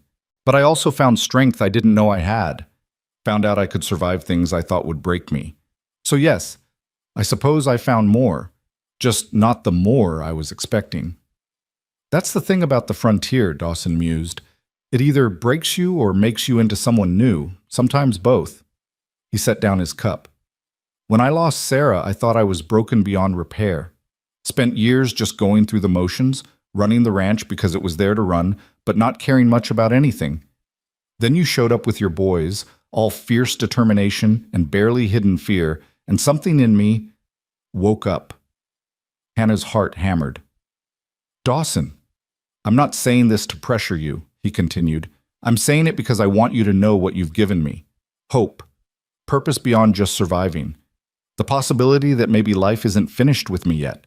That maybe there's still joy to be found." Hannah set her own cup down with shaking hands. The words she'd been holding back for weeks, maybe months, suddenly demanded to be spoken. "I feel it too, that possibility. And it terrifies me because I don't know if I can survive losing someone else I care about." "You care about me?" Dawson's voice was soft with wonder. "Yes," Hannah admitted. "God help me. Yes, I care about you." Dawson reached across the small space between them and took her hand. Then that's enough for now. We'll figure out the rest as we go. They sat like that, hands clasped, neither speaking, as the lamp burned low and the night deepened around them. It wasn't a declaration of love or a promise of forever, but it was honest, and it was real, and it was theirs. The week after that conversation, influenza came to the Circle B. It started with Jesse, the young ranch hand, who came down with fever and chills. Within 2 days, 3 more of the hands were sick. Mrs. Abernathy moved the ill men into the bunkhouse and began nursing them with grim determination. But the disease was vicious. Hannah helped where she could, bringing soup and fresh water, changing sheets, monitoring fevers. She kept the school closed and kept her boys away from the main house, terrified the sickness would spread to them. For 5 days, it seemed like they might keep it contained. Then Dawson didn't show up for breakfast. Hannah found him in his room, burning with fever, his eyes glassy with delirium. Her stomach dropped to her feet. "No," she whispered. "Not you. Please, not you." "Hannah?" His voice was rough, confused. "What are you doing here?" "You're sick." She pressed her hand to his forehead and felt the heat radiating from him. "I'm going to take care of you." "No, the boys can't risk." "The boys are fine. They're with Charlie in the foreman's house. He'll look after them." Hannah was already moving, pulling blankets, finding water, falling back on instincts she'd learned caring for James and half a dozen other people who'd fallen ill on their westward journey. "Now stop arguing and let me help you." What followed were 3 of the longest days of Hannah's life. Dawson's fever climbed dangerously high. He thrashed and muttered, caught in delirium, sometimes lucid enough to recognize her and sometimes lost in memories she couldn't reach.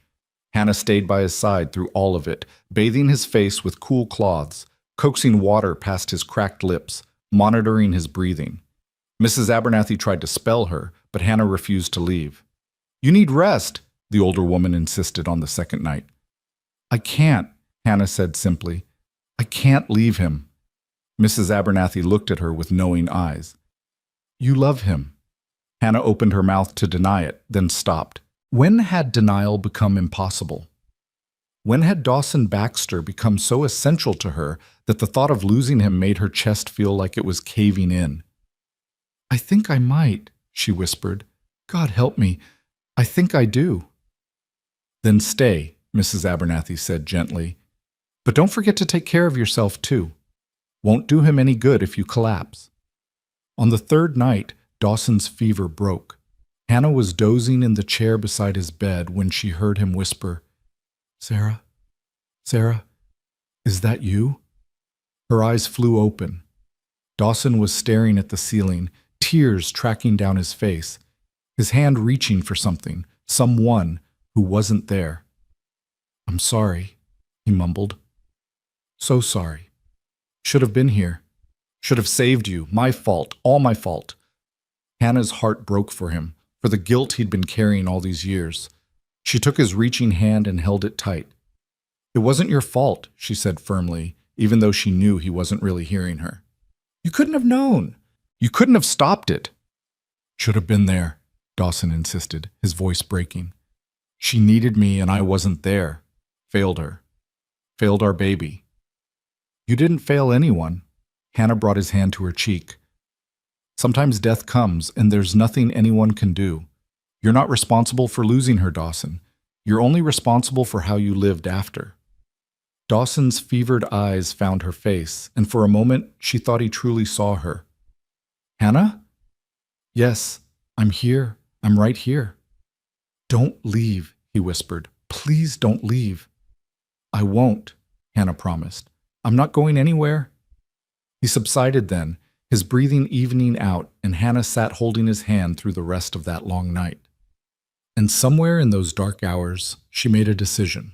She was done being afraid, done letting fear dictate her choices. Life was too short and too uncertain to waste time pretending she didn't want things, didn't need things, didn't love.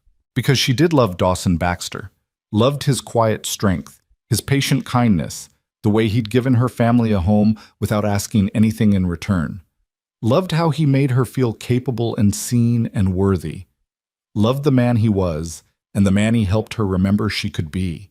She loved him, and when he woke up, because he would wake up, she refused to consider any other possibility. She was going to tell him so. By morning, Dawson's fever had broken completely. He woke weak but clear-eyed, taking in his surroundings with obvious confusion. "How long?" he rasped. 3 days, Hannah said, relief making her dizzy. "You've been sick for 3 days. The others?" "Recovering. Jesse's already back on his feet, and the others are improving."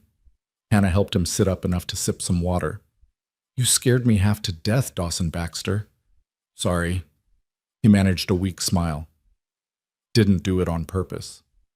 "I should hope not." Hannah set the cup aside, suddenly shy now that he was awake and present, and looking at her with those clear gray-blue eyes. "You said some things while you were fevered." Dawson's expression shuddered. "I don't remember much. What did I say?" "You talked about Sarah, about feeling guilty that you weren't here when she died." He closed his eyes. "I see. You're not responsible for her death," Hannah said firmly. "I know you feel like you are, but you're not. You couldn't have known, couldn't have changed what happened. You don't know that. I do know that blaming yourself won't bring her back, won't change anything except to poison the years you have left." Hannah took his hand, not caring any more about propriety or fear. "I understand guilt, Dawson. I spent months after James died wondering if I could have done something different. Given him better care, found a doctor sooner, forced him to rest instead of pushing on. But the truth is, sometimes people die and there's no one to blame. It just happens." Dawson looked at their joined hands, his thumb tracing circles on her palm. "How did you let go of the guilt?" "I haven't entirely," Hannah admitted, "but I realized that carrying it wasn't honoring James's memory. It was just making me miserable. And I had 3 sons who needed me present, not lost in what-ifs. So I chose to focus on living instead of on what I couldn't change."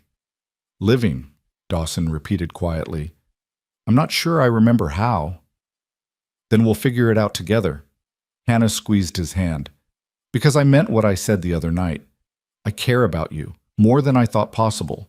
And watching you nearly die made me realize something." "What's that?" "That I'm tired of being afraid, tired of holding back, tired of pretending I don't want things I want." She took a shaky breath.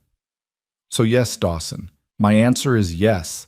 You can court me, if the offer still stands." Dawson stared at her like she'd just told him the sun had risen in the west. "You mean it?" "I mean it. Even though I'm a broken widower with a pile of guilt and a ranch that demands everything I have." "Even though," Hannah confirmed, "because you're also kind and patient and good with my boys, because you make me feel like I matter, like I'm more than just someone struggling to survive." Her voice dropped to a whisper. "Because when I thought I might lose you, it felt like losing air." Dawson lifted their joined hands and pressed a kiss to her knuckles, his eyes never leaving hers. "I promise you, Hannah Crawford, I will do everything in my power to be worthy of that." "You already are," Hannah said. "You have been from the start. I was just too scared to see it." "And now?" "Now I'm still scared," she admitted, "but I'm choosing hope anyway, choosing to believe that maybe we've both earned a second chance at happiness." Dawson pulled her closer, until she was perched on the edge of his bed, their faces inches apart. "Then let's take that chance together. Build something new from all our broken pieces." "Together," Hannah agreed, and when he kissed her, soft and gentle and full of promise, she felt something inside her finally, truly begin to heal. The kiss lingered in Hannah's mind for days afterward, gentle as it had been. She'd returned to her cabin that morning with her heart full of equal parts terror and joy, unsure which would win out. But when she'd told her boys, carefully, watching their faces for any sign of distress, that Mr. Baxter had asked permission to court her and she'd said yes, their reactions had swept away any lingering doubt. Samuel had whooped and thrown his arms around her waist. Noah had grinned so wide she thought his face might split. And Elijah, her serious eldest who carried too much on his young shoulders, had simply nodded and said, "Good. He makes you smile, Mama. We like it when you smile." That had undone her completely. She'd gathered all 3 of them close and let herself cry. Not from sorrow this time, but from relief and gratitude and the overwhelming realization that they were going to be all right. More than all right. They were going to be happy. The ranch hands recovered from the influenza one by one, returning to their duties with the sheepish gratitude of men who'd been well cared for. Dawson regained his strength more slowly, chafing at the forced rest, but obeying Mrs. Abernathy's stern orders to take it easy. Hannah brought him books and sat with him in the evenings, talking about everything and nothing, learning the rhythms of each other's thoughts. She learned that he'd lost his mother when he was 8, taken by pneumonia during a brutal winter, that his father had been a hard man, demanding but fair, who'd built the Circle B from nothing and expected his son to do the same. That Dawson had loved Sarah with the intense, all-consuming passion of a young man who'd never known real loss, and her death had shattered something fundamental in him. "I stopped believing good things could last," he told her one evening as they sat on the porch, watching the sun paint the mountains purple and gold. Sarah and the baby dying like that. It felt like punishment for being too happy, like I'd been foolish to think I deserved joy. Hannah understood that bone deep. After James died, I felt the same way.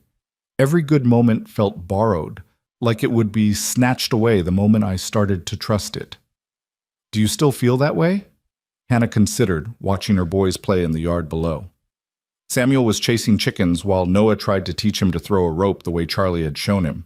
Elijah sat on the corral fence, one of Dawson's ranch cats in his lap, looking more at peace than she'd seen him in months. "Sometimes," she admitted, "but less than I did. Being here, having purpose, watching my boys thrive, it's teaching me that good things can last if you tend them carefully." "Like a garden," Dawson mused. "Exactly like a garden. You plant seeds, water them, pull the weeds, protect them from frost. And if you're diligent and lucky, you get something beautiful." She glanced at him. "We're planting something, aren't we? You and me?" "I hope so." Dawson reached for her hand, a gesture that was becoming natural between them. "I want to do this right, Hannah. Court you properly. Show you that you can trust me with your heart." "You've already shown me that," Hannah said softly. "From the moment you invited us into your home during that storm, you've been showing me. Still, there's a difference between offering shelter to someone in need and this. What we're building. I want you to be sure, want your boys to be sure, want there to be no doubt that when this becomes something permanent, it's because we all chose it freely." The "when" sent warmth flooding through Hannah's chest. He saw a future with them. Not just a possibility, but a certainty. "Then court me properly," she said, squeezing his hand. "I'd like that." So Dawson courted her with the patient thoroughness he brought to everything.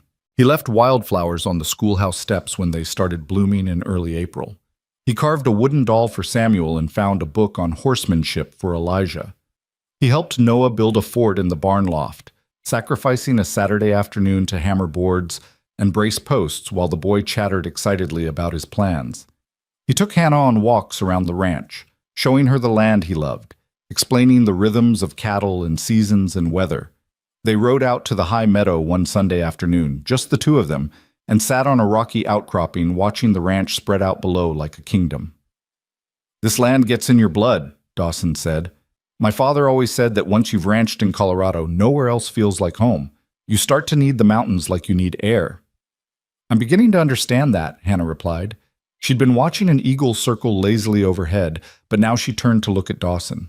"When I first came here, everything felt foreign. The altitude, the dryness, the way the weather changes in minutes. But now I can't imagine being anywhere else." "Because of the land, or because of what the land represents?" Hannah smiled.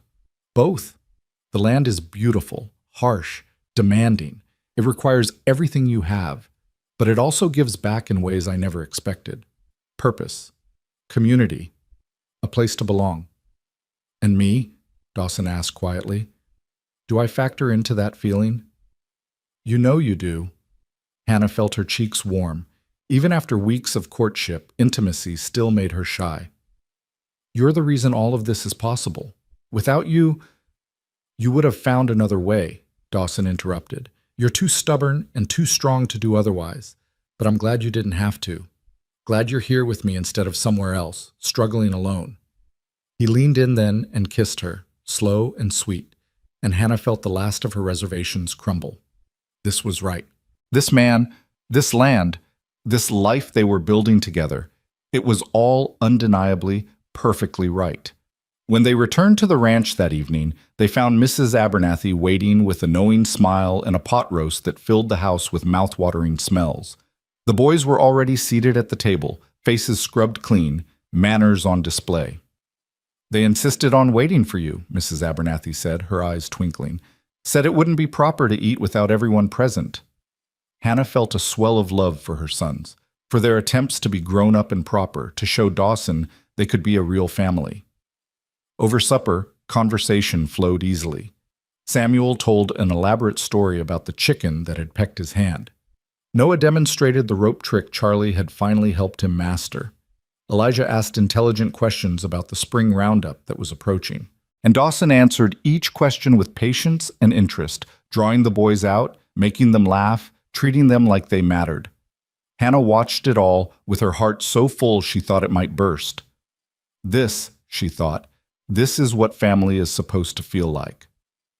After the boys were in bed that night, Hannah and Dawson sat on her cabin's small porch, watching stars emerge in the darkening sky. The air was cool but not cold, carrying the promise of true spring. "I've been thinking," Dawson said, "about what comes next, for us." Hannah's pulse quickened. "What do you mean?" "I mean, I want to marry you, Hannah. Not today, not tomorrow, but soon. When you're ready. When we're both sure." He turned to face her fully. "I know it's only been a few months since James died. I know people might talk, might say it's too soon or improper. But I also know what I feel, and I know what I see when I look at you and your boys. I see my future. I see home." Hannah's eyes burned with tears. "I see that too. But Dawson, you need to understand something. I loved James once, at the beginning, but our marriage became something else over the years. He was a dreamer who never learned to deal with reality, and I became the anchor that kept us from floating away completely. It was exhausting, and by the end, I think we were both just going through the motions, staying together because of the boys, and because we didn't know how to do anything else." "I'm not James," Dawson said. "I know, that's what makes this scary. With James, I always knew where I stood, on shaky ground, constantly bracing for the next disaster. With you, I feel solid, secure, and part of me keeps waiting for that to crumble because I don't know how to trust solid ground anymore." Dawson took both her hands in his. "Then we'll learn together. I'll show you every day that this is real, that I'm not going anywhere, that you can trust this. Trust us." He paused, then added quietly, "I told you about Sarah, how losing her broke something in me, but I didn't tell you everything." Hannah waited, sensing he needed to share something difficult. "After she died, I blamed myself for years, but I also blamed her, which is worse." Dawson's voice was rough with old shame. "I was angry that she'd gotten pregnant, angry that she hadn't waited for me to get back before the baby came, angry that she'd left me alone. It was irrational and cruel and not her fault at all, but I felt it anyway. And that anger, that blame, it poisoned everything, made it impossible to grieve properly, to remember her with love instead of resentment." "What changed?" Hannah asked softly. "Time. And therapy of a sort. Father Murphy over in Silverton, he helped me work through it, made me see that I was really angry at God, at fate, at the unfairness of it all. Sarah was just the easiest target." Dawson looked at Hannah with raw honesty. "I'm telling you this because I want you to know I understand complicated grief. Understand feeling guilty and angry and relieved all at once. Whatever you felt about James at the end, whatever you're feeling now about moving forward, it's all valid, all acceptable." Hannah felt something break open in her chest, a truth she'd been holding back even from herself. "I was relieved when he died," she whispered. Not glad, but relieved, because it meant the struggle was over. No more watching him fail at another scheme, no more scraping by on false promises, no more pretending I believed in dreams I knew would never come true. I was relieved, and then I felt like a monster for feeling that way. "You're not a monster, you're human." Dawson squeezed her hands. "And you're free now. Free to build a life that isn't based on someone else's broken dreams. A life with you, Hannah said, testing the words. A life with me, if you want it. I do want it. The certainty in her voice surprised even herself. I'm still scared, still learning to trust solid ground. But I want this. Want you. Want the life we could build together. Dawson smiled then, wide and genuine, and Hannah realized she'd rarely seen him smile like that, unguarded and full of joy. Then let's build it. One day at a time, one choice at a time. No rush, no pressure, just together. Together, Hannah agreed, and sealed the promise with a kiss that tasted like hope and healing and home. The weeks that followed were some of the happiest of Hannah's life. Spring came in earnest, transforming the ranch into a riot of wildflowers and new grass. The cattle grew fat on good grazing. The school buzzed with children excited about warm weather and summer ahead, and Hannah found herself falling more deeply in love with each passing day. She loved watching Dawson work, the competent way he handled horses and men, and the 1,000 problems that arose on a working ranch. She loved his dry humor, the way he could make her laugh with a single raised eyebrow or wry comment. She loved how he was with her boys, firm but fair, teaching them skills and values without ever trying to replace their father's memory. And Dawson made no secret of his feelings for her. He told anyone who'd listen that he was courting Mrs. Crawford with serious intent. When they made the monthly trip to Willow Creek for supplies, he introduced her to shopkeepers and ranchers as the woman I'm going to marry, his pride evident. Hannah blushed at the boldness of it, but couldn't deny the thrill that ran through her each time. Thomas Crawford saw them together at the general store one afternoon. Her brother-in-law had the grace to look ashamed as Dawson helped Hannah load supplies into the wagon, his hand resting casually at the small of her back. Hannah, Thomas said, approaching hesitantly, could we speak a moment?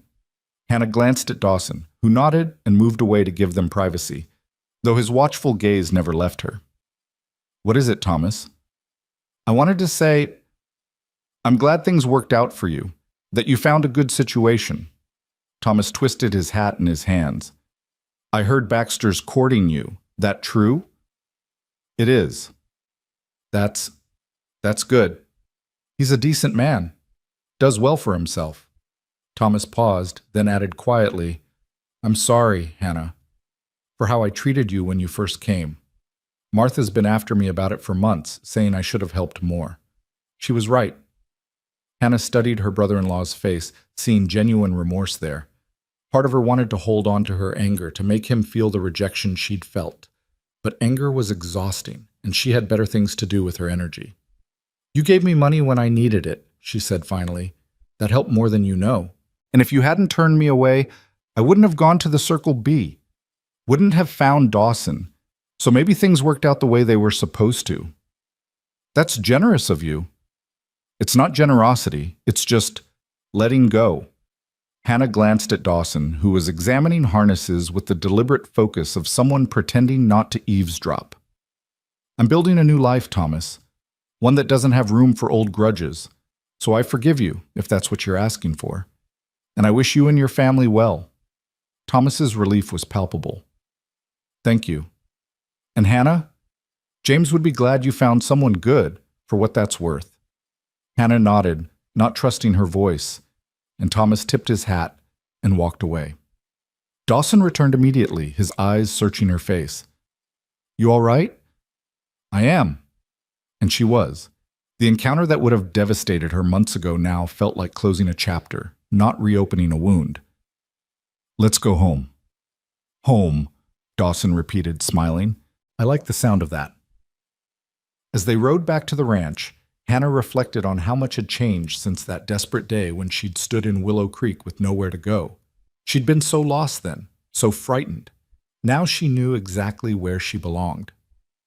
One evening in late May, Dawson asked Hannah to join him in the ranch office after supper. She found him standing by the window, looking out at the land painted gold by the setting sun. You wanted to see me? She asked. I did. Dawson turned, and Hannah saw something in his expression that made her pulse quicken.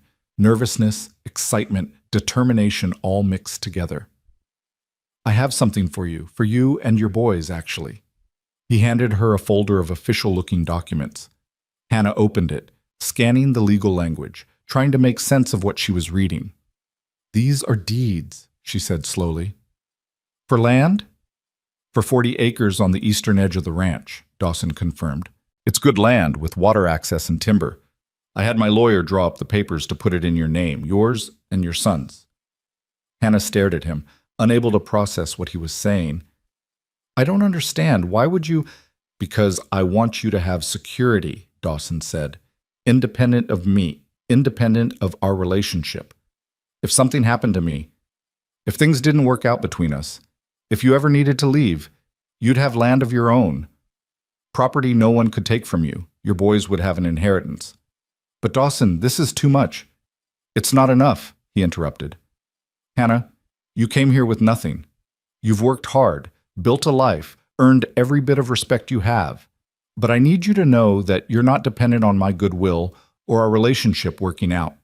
You're an independent woman with property and rights. Whatever you choose to do, stay with me, marry me, leave, you're choosing it freely, not because you have no other options." Hannah felt tears streaming down her face. The generosity of it, the thoughtfulness, the sheer rightness of understanding what she needed most, security, independence, the knowledge that she'd never be desperate again, overwhelmed her completely. "How?" she whispered. "How did you know this was what I needed?" "Because I know you," Dawson said simply. "Know that your worst fear is being helpless again, being at someone else's mercy. This way, you'll never have to be." He crossed to her, gently wiping away her tears. "Say you'll accept it, please." "I accept it," Hannah said through her tears. "Thank you doesn't seem like enough. But thank you for understanding, for seeing me so clearly." "I see you," Dawson agreed. "All of you. The strength and the fear, the pride and the vulnerability, and I love all of it, Hannah. I love you." It was the first time he'd said those words. Hannah felt them settle into her chest like warmth, like sunlight, like coming home after a long journey. "I love you too," she whispered. "I think I have for a while now. I was just too scared to say it." Dawson kissed her then, deep and thorough, and Hannah kissed him back with all the love and gratitude and hope she'd been holding inside. When they finally broke apart, both breathless, Dawson rested his forehead against hers. "Marry me," he said, "not someday. Not when you're ready, now, soon. Let's start building our future for real." "Yes," Hannah said without hesitation. "Yes, I'll marry you." They decided on a Christmas wedding, giving Hannah time to feel settled in her decision and allowing the boys to fully adjust to the idea of Dawson becoming their stepfather. The announcement delighted everyone.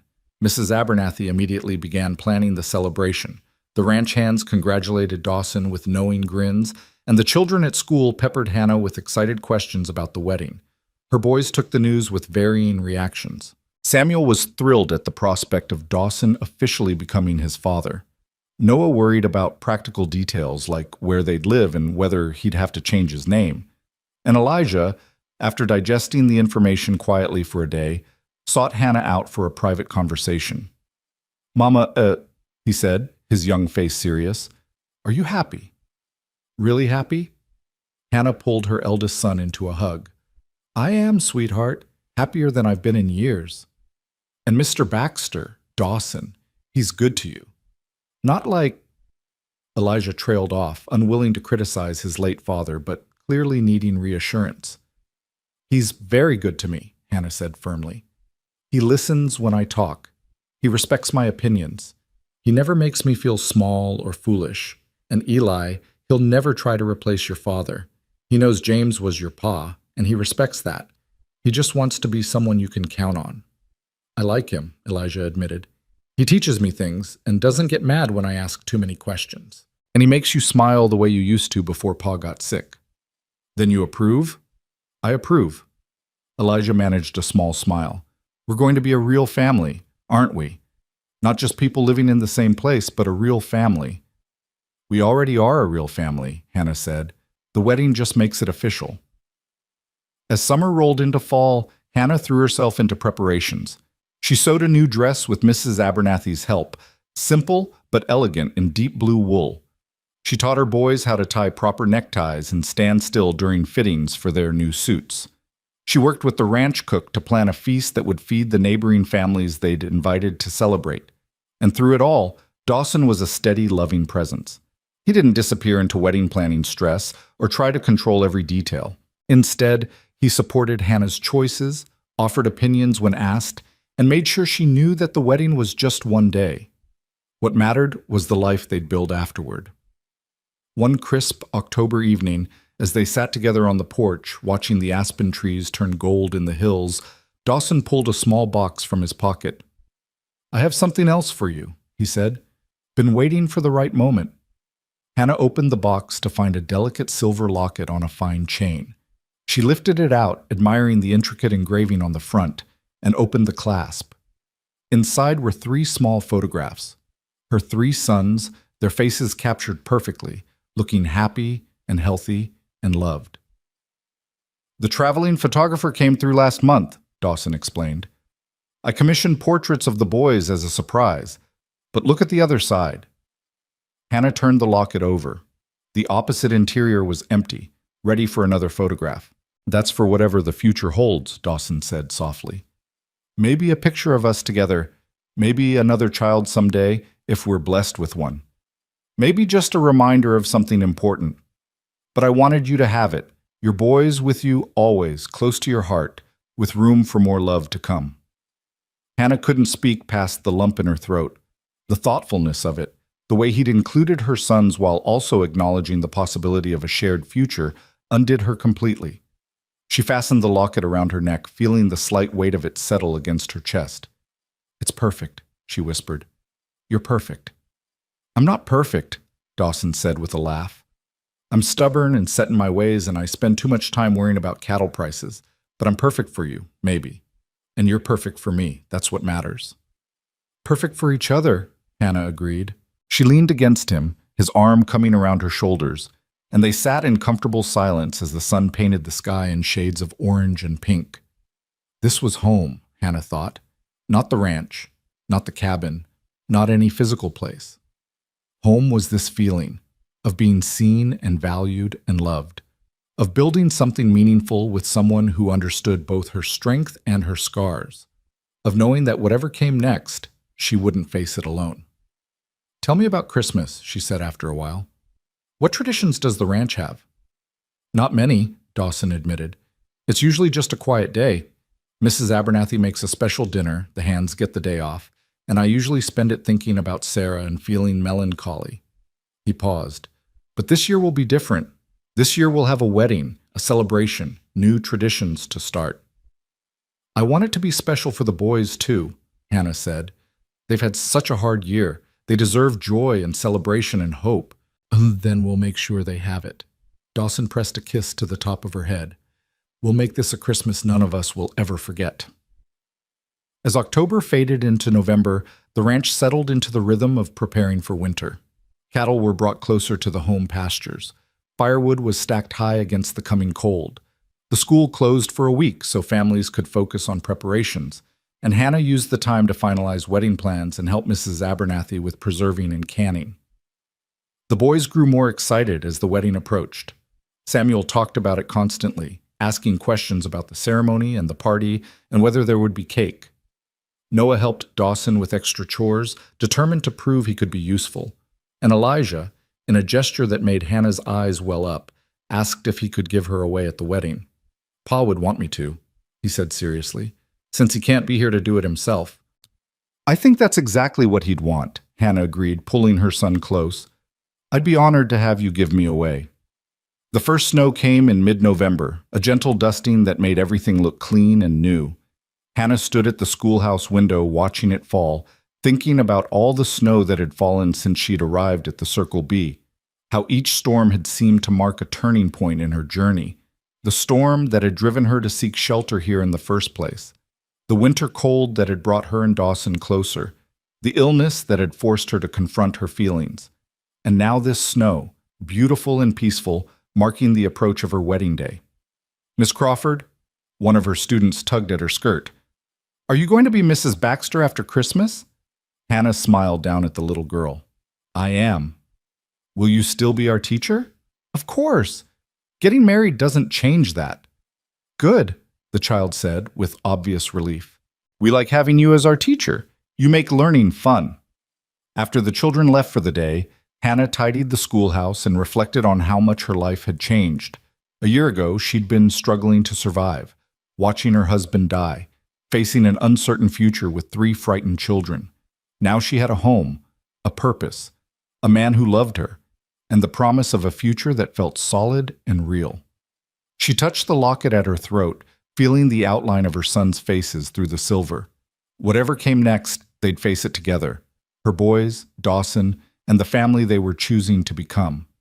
As she walked back to the main house through the gently falling snow, Hannah saw Dawson on the porch waiting for her. He held out his hand as she climbed the steps, pulling her close against the cold. "Ready for this?" he asked softly. "More than ready," Hannah replied. "I've been ready for a while now. Just took me time to realize it." "Then let's finish this journey," Dawson said. "Let's make this official and start our life together properly." "Our life together," Hannah repeated, testing the words.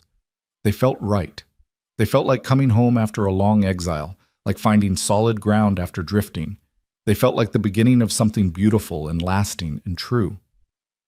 "Our life together," Dawson confirmed and kissed her as the snow fell around them, blessing their future with soft white benediction. December arrived with clear, cold days that made everything sparkle like the world had been dipped in diamond dust. Hannah woke on the morning of her wedding, New Year's Day, 1880, to find frost patterns on the window that looked like lace, intricate and beautiful.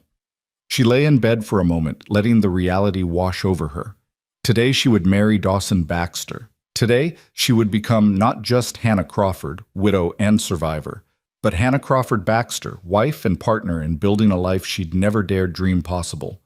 The past weeks had been a whirlwind of preparation and anticipation.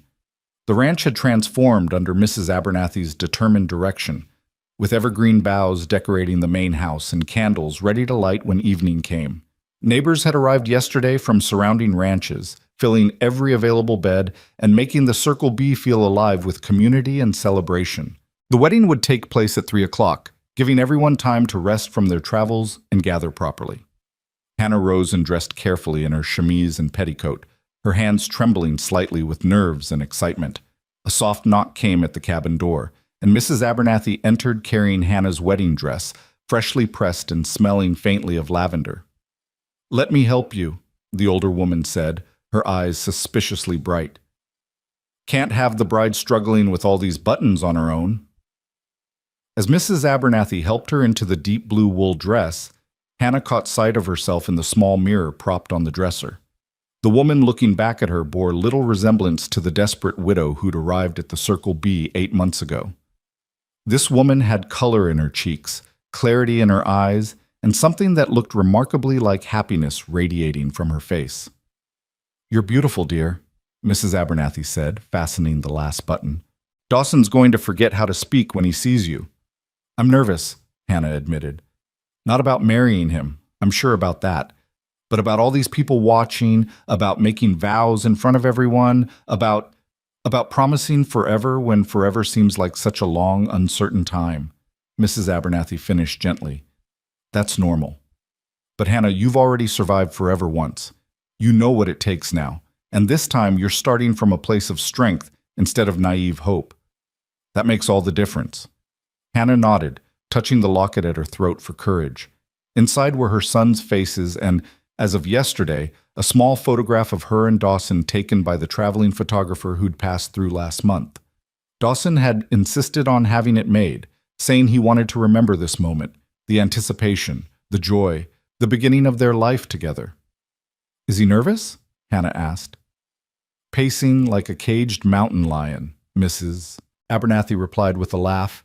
"Charlie finally told him to go check on the horses just to give everyone a break from watching him wear a hole in the floor." She squeezed Hannah's hands. "He loves you something fierce, dear. Anyone can see it, and you love him. That's all that matters today." After Mrs. Abernathy left, Hannah's boys came tumbling in, looking unfamiliarly neat in their new suits. Samuel immediately launched himself at her, hugging her waist. "You look like a princess, Mama." he declared. A very pretty princess, Noah added, more reserved but clearly pleased. Elijah stood slightly apart, and Hannah saw her own nervousness reflected in his serious young face.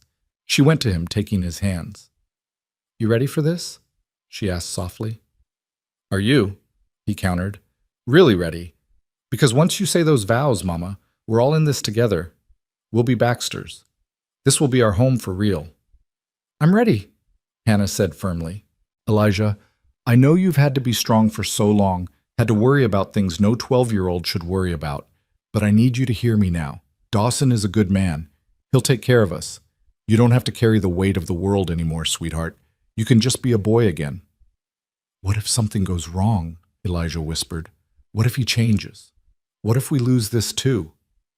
Hannah pulled her eldest son close, feeling his thin shoulders shake with fears he'd been holding inside. "Then we'll face it together, all of us. But Eli, we can't live our lives waiting for disaster. I tried that for years, and all it did was make me miserable. At some point, you have to choose to trust, to hope, to believe that good things can last if you tend them carefully." Elijah pulled back, swiping at his eyes. "Pa used to make promises he didn't keep. How do I know Dawson's promises are different?"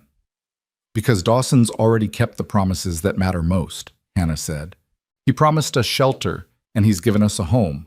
He promised honest work, and he's given me purpose. He promised respect, and he's shown it every single day. The wedding vows are just making official what's already true, that we're a family, chosen and built on something solid." "I miss Pa," Elijah said quietly.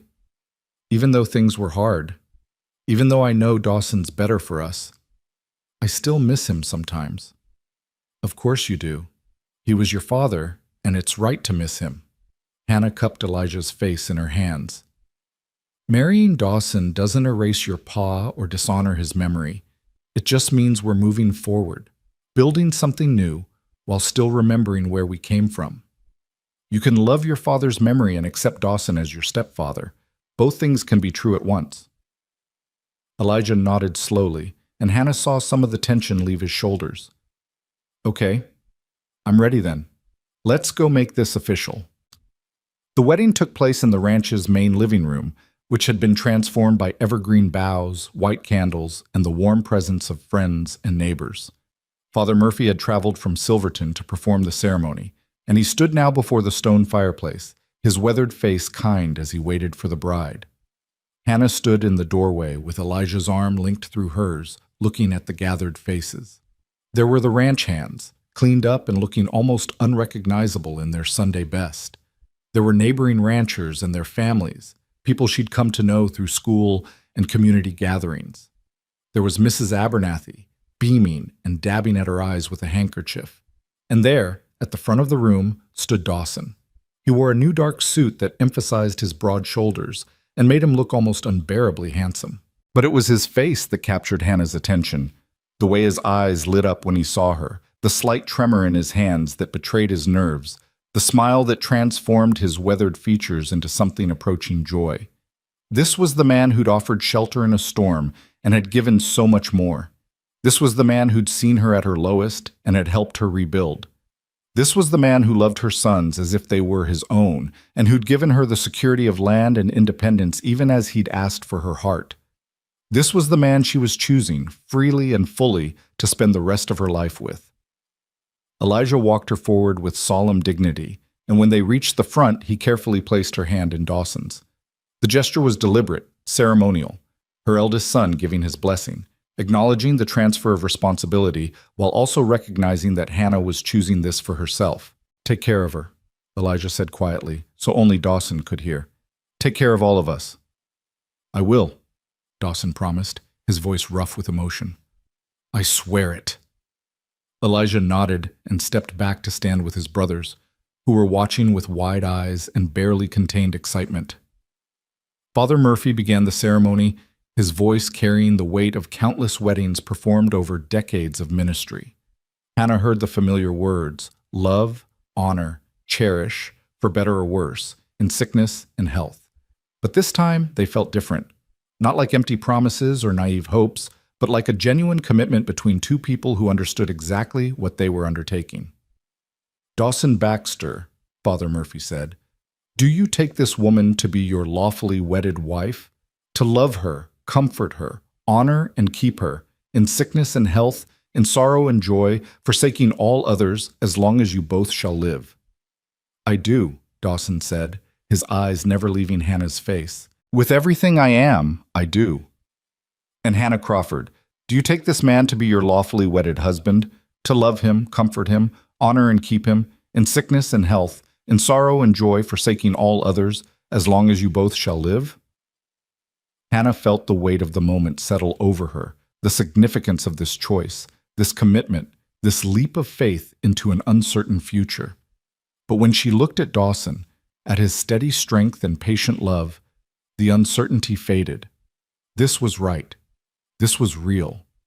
This was home. I do, she said clearly. With everything I am, I do. They exchanged rings, simple gold bands that Dawson had ordered from Denver months ago, waiting for this moment. As he slid the ring onto her finger, his hands were gentle but sure, and Hannah felt the physical weight of the commitment settling into place alongside the emotional one. By the power vested in me, Father Murphy said with a smile, I now pronounce you husband and wife. Dawson, you may kiss your bride. Dawson cupped Hannah's face in his hands, his thumbs brushing away tears she hadn't realized were falling, and kissed her softly. It was a promise and a beginning, tender and filled with hope. The room erupted in applause and cheers, but Hannah barely heard it. All she could focus on was Dawson's smile, the way he looked at her like she was the most precious thing in his world. Hello, wife, he murmured against her lips. Hello, husband, Hannah replied, testing the words. They fit perfectly. The celebration that followed was joyous and loud, filled with music and laughter and more food than Hannah had seen in one place in years. Mrs. Abernathy had outdone herself with a feast that included roasted beef, potatoes, fresh bread, vegetables from the root cellar, and a magnificent cake that made Samuel's eyes go wide with delight. Hannah moved through the party in a daze of happiness, accepting congratulations and well wishes from neighbors who'd become friends. Thomas Crawford and his wife Martha had come, and Thomas pulled Hannah aside during the festivities. I'm happy for you, he said awkwardly. Truly. Baxter's a good man, and you deserve good things after everything. Thank you, Thomas. That means a lot. Hannah found she bore no resentment toward her brother-in-law anymore. His rejection had hurt terribly at the time, but it had also pushed her toward this life, this man, this happiness. You and Martha are welcome to visit any time. The boys should know their uncle and aunt. Martha, standing nearby, burst into tears and hugged Hannah tightly. I wanted to help you so badly that day, she whispered, but Thomas was so set against it, and I didn't know how to change his mind. I'm so sorry. It's in the past, Hannah said gently. Let's focus on moving forward. Let's be family now, the way we should have been all along. As evening fell and the party showed no signs of slowing, Dawson found Hannah and pulled her aside onto the porch. The night was cold but clear, stars scattered across the sky like salt spilled on black velvet. They could hear the celebration continuing inside, music and laughter and the sounds of community, but out here it was quiet, intimate, theirs. Happy? Dawson asked, wrapping his coat around her shoulders. Completely, Hannah said, leaning into his warmth. I keep thinking I should pinch myself to make sure this is real. It's real. Dawson turned her to face him, his hands resting on her waist. You're my wife now, Hannah Baxter. We're bound together, legal and proper. You and me and your boys, our boys. We're a family. Our boys, Hannah repeated, loving the sound of it. Dawson, I need you to know something. I'm not coming to this marriage as some grateful woman who owes you everything. I'm coming as your equal, your partner. What we build together, we build as a team. I wouldn't want it any other way, Dawson said seriously. I don't need a grateful wife, Hannah. I need a strong partner who challenges me and supports me and builds this life alongside me. That's what you are. That's what we'll be. I love you, Hannah said, the words coming easier each time she spoke them. I love your strength and your kindness and the way you never made me feel less than for needing help. I love how you are with my sons, patient and fair and present in a way their father never managed to be. I love how you see me, really see me, not just the role I play, but the person I am underneath. And I love you, Dawson replied, his voice thick with emotion. Love your fierce determination and your tender heart. Love how you fight for what matters and refuse to give up even when everything seems impossible. Love how you've made this house feel like a home again, after so many years of it being just a place I lived. He paused, then added quietly, Sarah would have liked you, I think, would have appreciated your strength and your honesty. I think she'd be glad I found you, found happiness again. Hannah felt tears prick her eyes. James would have liked you too, would have envied me finding someone so steady and reliable. He always wished he could be those things, but never quite managed it. She touched the locket at her throat. We're honoring their memories by living fully, by choosing joy. That's what they'd want for us. They stood together in the cold starlight, two people who'd known profound loss and had somehow found each other in the aftermath. The sounds of celebration drifted out from the house, their boys laughing, Mrs. Abernathy's voice raised in song, the stomp of boots on wooden floors as someone started dancing. Should we go back in? Hannah asked. In a minute. Dawson pulled her closer. I want to remember this moment, just the two of us, at the beginning of our life together. I want to remember how you look right now with starlight in your hair and hope on your face. Want to remember that we chose this, chose each other, despite all the reasons we could have stayed safe and separate. I'll remember too, Hannah promised. We'll remember that you gave me more than shelter and employment. You gave me back myself, reminded me I was more than just a survivor, more than just a mother fighting to keep her children fed. You saw the woman underneath all that struggle and loved her anyway. They kissed again, longer this time, a kiss that spoke of promises and passion and the long life stretching out before them. When they finally pulled apart, both were breathless and smiling. Come on, Mrs. Baxter, Dawson said, taking her hand. Let's go celebrate our marriage properly. And later, after everyone's gone to bed, I'll show you the surprise I've been working on. What surprise? If I told you, it wouldn't be a surprise. Dawson's eyes twinkled with mischief. Trust me? Always, Hannah said, and meant it. The party continued late into the night with music and dancing and storytelling that had everyone laughing until their sides hurt. Hannah danced with Dawson, with her sons, with ranch hands and neighbors who'd become friends. She ate cake and accepted toasts and felt more alive than she had in years. Samuel fell asleep on Charlie's lap around 9 o'clock, exhausted from excitement.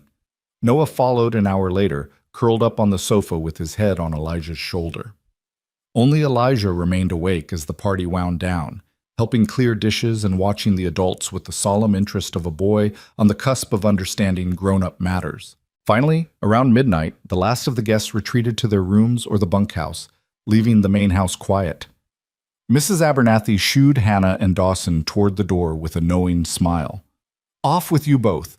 I'll make sure the boys get tucked in properly. Go enjoy your wedding night. Hannah blushed, but let Dawson lead her out into the cold night. They didn't head toward the main house or her cabin, but instead walked toward the barn. Hannah gave him a questioning look. The surprise is in here, Dawson explained, pushing open the barn door. Inside, lamplight glowed warm and golden, but it wasn't coming from the main barn area. It was coming from what had been the old tack room. Dawson led Hannah there and opened the door with a flourish. Hannah gasped. The tack room had been completely transformed into a cozy private space. A proper bed dominated the center, piled high with quilts and pillows. A small stove in the corner radiated heat. Rugs covered the floor and curtains framed a window that looked out over the moonlit pastures. Books lined a shelf on one wall, and there was even a small table with 2 chairs. I know it's not fancy, Dawson said nervously, but I wanted us to have our own space, at least for tonight, somewhere private where we could really start our marriage. Tomorrow we'll figure out the permanent living arrangements, whether you want to move into the main house or build onto your cabin or whatever you prefer. But tonight, this is ours. Hannah walked into the room slowly, taking in every thoughtful detail. The books were ones she'd mentioned wanting to read. The quilts were ones Mrs. Abernathy had been working on for months, she now realized. Even the curtains matched the blue of her wedding dress. You did all this for me? She whispered. For us, Dawson corrected. I wanted our first night as husband and wife to be special. Wanted you to feel cherished and valued and loved. Hannah turned to him with tears streaming down her face. Happy tears this time. Grateful tears. How did I get so lucky? How did I stumble into your life right when I needed you most? I think we stumbled into each other's lives right when we both needed it, Dawson said, pulling her close. You needed shelter and purpose. I needed hope and a reason to live instead of just survive. We saved each other, Hannah. That's what makes this real. He kissed her then, and Hannah kissed him back with all the love and passion and gratitude she'd been holding inside. They'd both walked through fire to get here, through loss and grief and desperation, and somehow they'd found each other on the other side. Found healing in shared understanding, found strength in mutual respect, found love in the most unexpected of places. When morning came, Hannah woke wrapped in her husband's arms, warm and safe and happier than she'd ever imagined possible. Pale winter light filtered through the curtains, painting everything in soft gold. She could hear the sounds of the ranch waking up outside, horses nickering, the ranch hands starting their day, Mrs. Abernathy's voice calling the boys to breakfast. Her boys. Their boys now. Good morning, wife, Dawson murmured against her hair. Good morning, husband. Hannah smiled against his chest. What happens now? Now we live, Dawson said simply. We work the ranch and raise the boys and build the life we want. Nothing magical, nothing extraordinary, just us, together, making choices and facing challenges and finding joy in the everyday. That sounds perfect, Hannah said. And it did. After years of chasing impossible dreams with James, after months of desperate survival, the idea of simply living, building something steady and real, felt like the greatest gift imaginable. They dressed and made their way to the main house, where breakfast was already underway. Mrs. Abernathy had outdone herself again with pancakes and bacon and eggs that made the whole kitchen smell like heaven. The boys were gathered around the table, still in their nightshirts, hair mussed from sleep. Mama! Samuel launched himself at Hannah the moment she walked in. You're married now. You're really married. I really am, Hannah confirmed, scooping him up. Which means Dawson is officially your stepfather now. What do you think about that? I think it's good, Samuel said seriously. Can I call him Pa? Hannah looked at Dawson, who nodded with suspiciously bright eyes. If that's what you want to call me, I'd be honored, he told Samuel. Then Pa it is, Samuel declared, and wiggled down to return to his breakfast. Noah was more reserved, but clearly pleased, while Elijah studied Dawson with that serious expression he got when he was thinking hard about something important. Mr. Dawson, Elijah started. You can call me whatever you're comfortable with, Dawson interrupted gently. Dawson, Mr. Baxter, or eventually Pa, if that feels right. There's no rush, no pressure. I think I'll stick with Dawson for now, Elijah said, but I wanted to say thank you for taking care of Mama, for taking care of us. I know we're not your blood children, but you're mine now, Dawson said firmly. Blood or not, you're mine, all three of you, and I'll do everything in my power to give you a good life, to teach you what I know, to be someone you can count on. That's my promise to you boys, same as it is to your mother. Elijah nodded, satisfied, and returned to his breakfast. But Hannah saw the relief on his face, the loosening of tension he'd been carrying for far too long. After breakfast, the guests began departing, heading back to their own ranches and lives. Hannah stood on the porch with Dawson, waving goodbye to neighbors who'd become friends, feeling the satisfaction of community and belonging. Thomas and Martha were among the last to leave. Take care of yourself, Hannah, Martha said, hugging her tightly. And come visit us sometime. The children would love to know their cousins. We will, Hannah promised. Families should stay connected. After everyone had gone and the ranch settled back into its normal rhythm, Dawson called a family meeting in the main house. He, Hannah, and the three boys gathered in the living room, the winter sun streaming through the windows. Now that your mother and I are married, Dawson began, we need to make some decisions about how we want to live. The cabin is yours by right. It was part of your mother's employment agreement. But there's plenty of room in this house, and I'd like us all to be together under one roof if you're amenable. What do you boys think? Could we each have our own room? Noah asked hopefully. You could, Dawson confirmed. There are 4 empty bedrooms upstairs. You each could have your own space. I vote for moving into the big house, Samuel said immediately. It's warmer and has more room to play when it's cold outside. Elijah? Hannah prompted. Her eldest son considered carefully. Will we still own the cabin? Still have it as ours? Absolutely, Dawson said. In fact, as you boys get older, one of you might want to use it. When you're grown and starting out on your own, you'll have that space. Then I think we should move into the main house, Elijah decided. Be a real family all together. Real family it is, Hannah said, her heart full. When should we move our things? No rush, Dawson said. Take your time, settle in at your own pace. This is your home now, all of it. You get to decide how to make it yours. Over the following weeks, they settled into new rhythms. The boys moved into the main house, each claiming a bedroom and slowly personalizing their spaces. Hannah consolidated her teaching materials and personal belongings, marveling at how much more spacious everything felt. She and Dawson took over the large bedroom on the second floor, and Mrs. Abernathy moved to a smaller room on the first floor that she declared much more sensible for a woman my age with complaining knees. The ranch work continued as always, with Dawson managing the business and Hannah teaching school 3 days a week, while helping with household duties the rest of the time. But now there was a new dimension to everything, the sense of partnership, of building something together, a family in the truest sense. Hannah discovered that marriage to Dawson was different from anything she'd experienced with James. Where James had been impulsive and dreamy, often making decisions without consulting her, Dawson sought her opinion on everything from cattle sales to what color to paint the barn. Where James had withdrawn when times were hard, Dawson became more present, more communicative. Where James had seen her domestic skills as her only value, Dawson celebrated her teaching and encouraged her intellectual pursuits. You're different than I expected, Hannah told him one evening as they sat by the fire, her knitting needles clicking softly. More partner than patriarch. I had a good teacher, Dawson replied. My mother, before she died, she made it clear to my father that their marriage was a partnership, that he needed her wisdom as much as she needed his strength. I remember watching them make decisions together, respecting each other's views. That's the kind of marriage I want. That's the kind of marriage I want too, Hannah said. The kind where we both have a voice, where we face things together. Then that's what we'll have, Dawson promised. Winter deepened, bringing snow and cold that kept everyone close to home. The school closed for a few weeks during the worst of it, and Hannah used the time to catch up on mending and planning lessons for spring. The boys thrived, growing stronger and more confident with each passing day. Samuel lost a tooth and was convinced the tooth fairy would leave him something extra special because I live on a ranch now.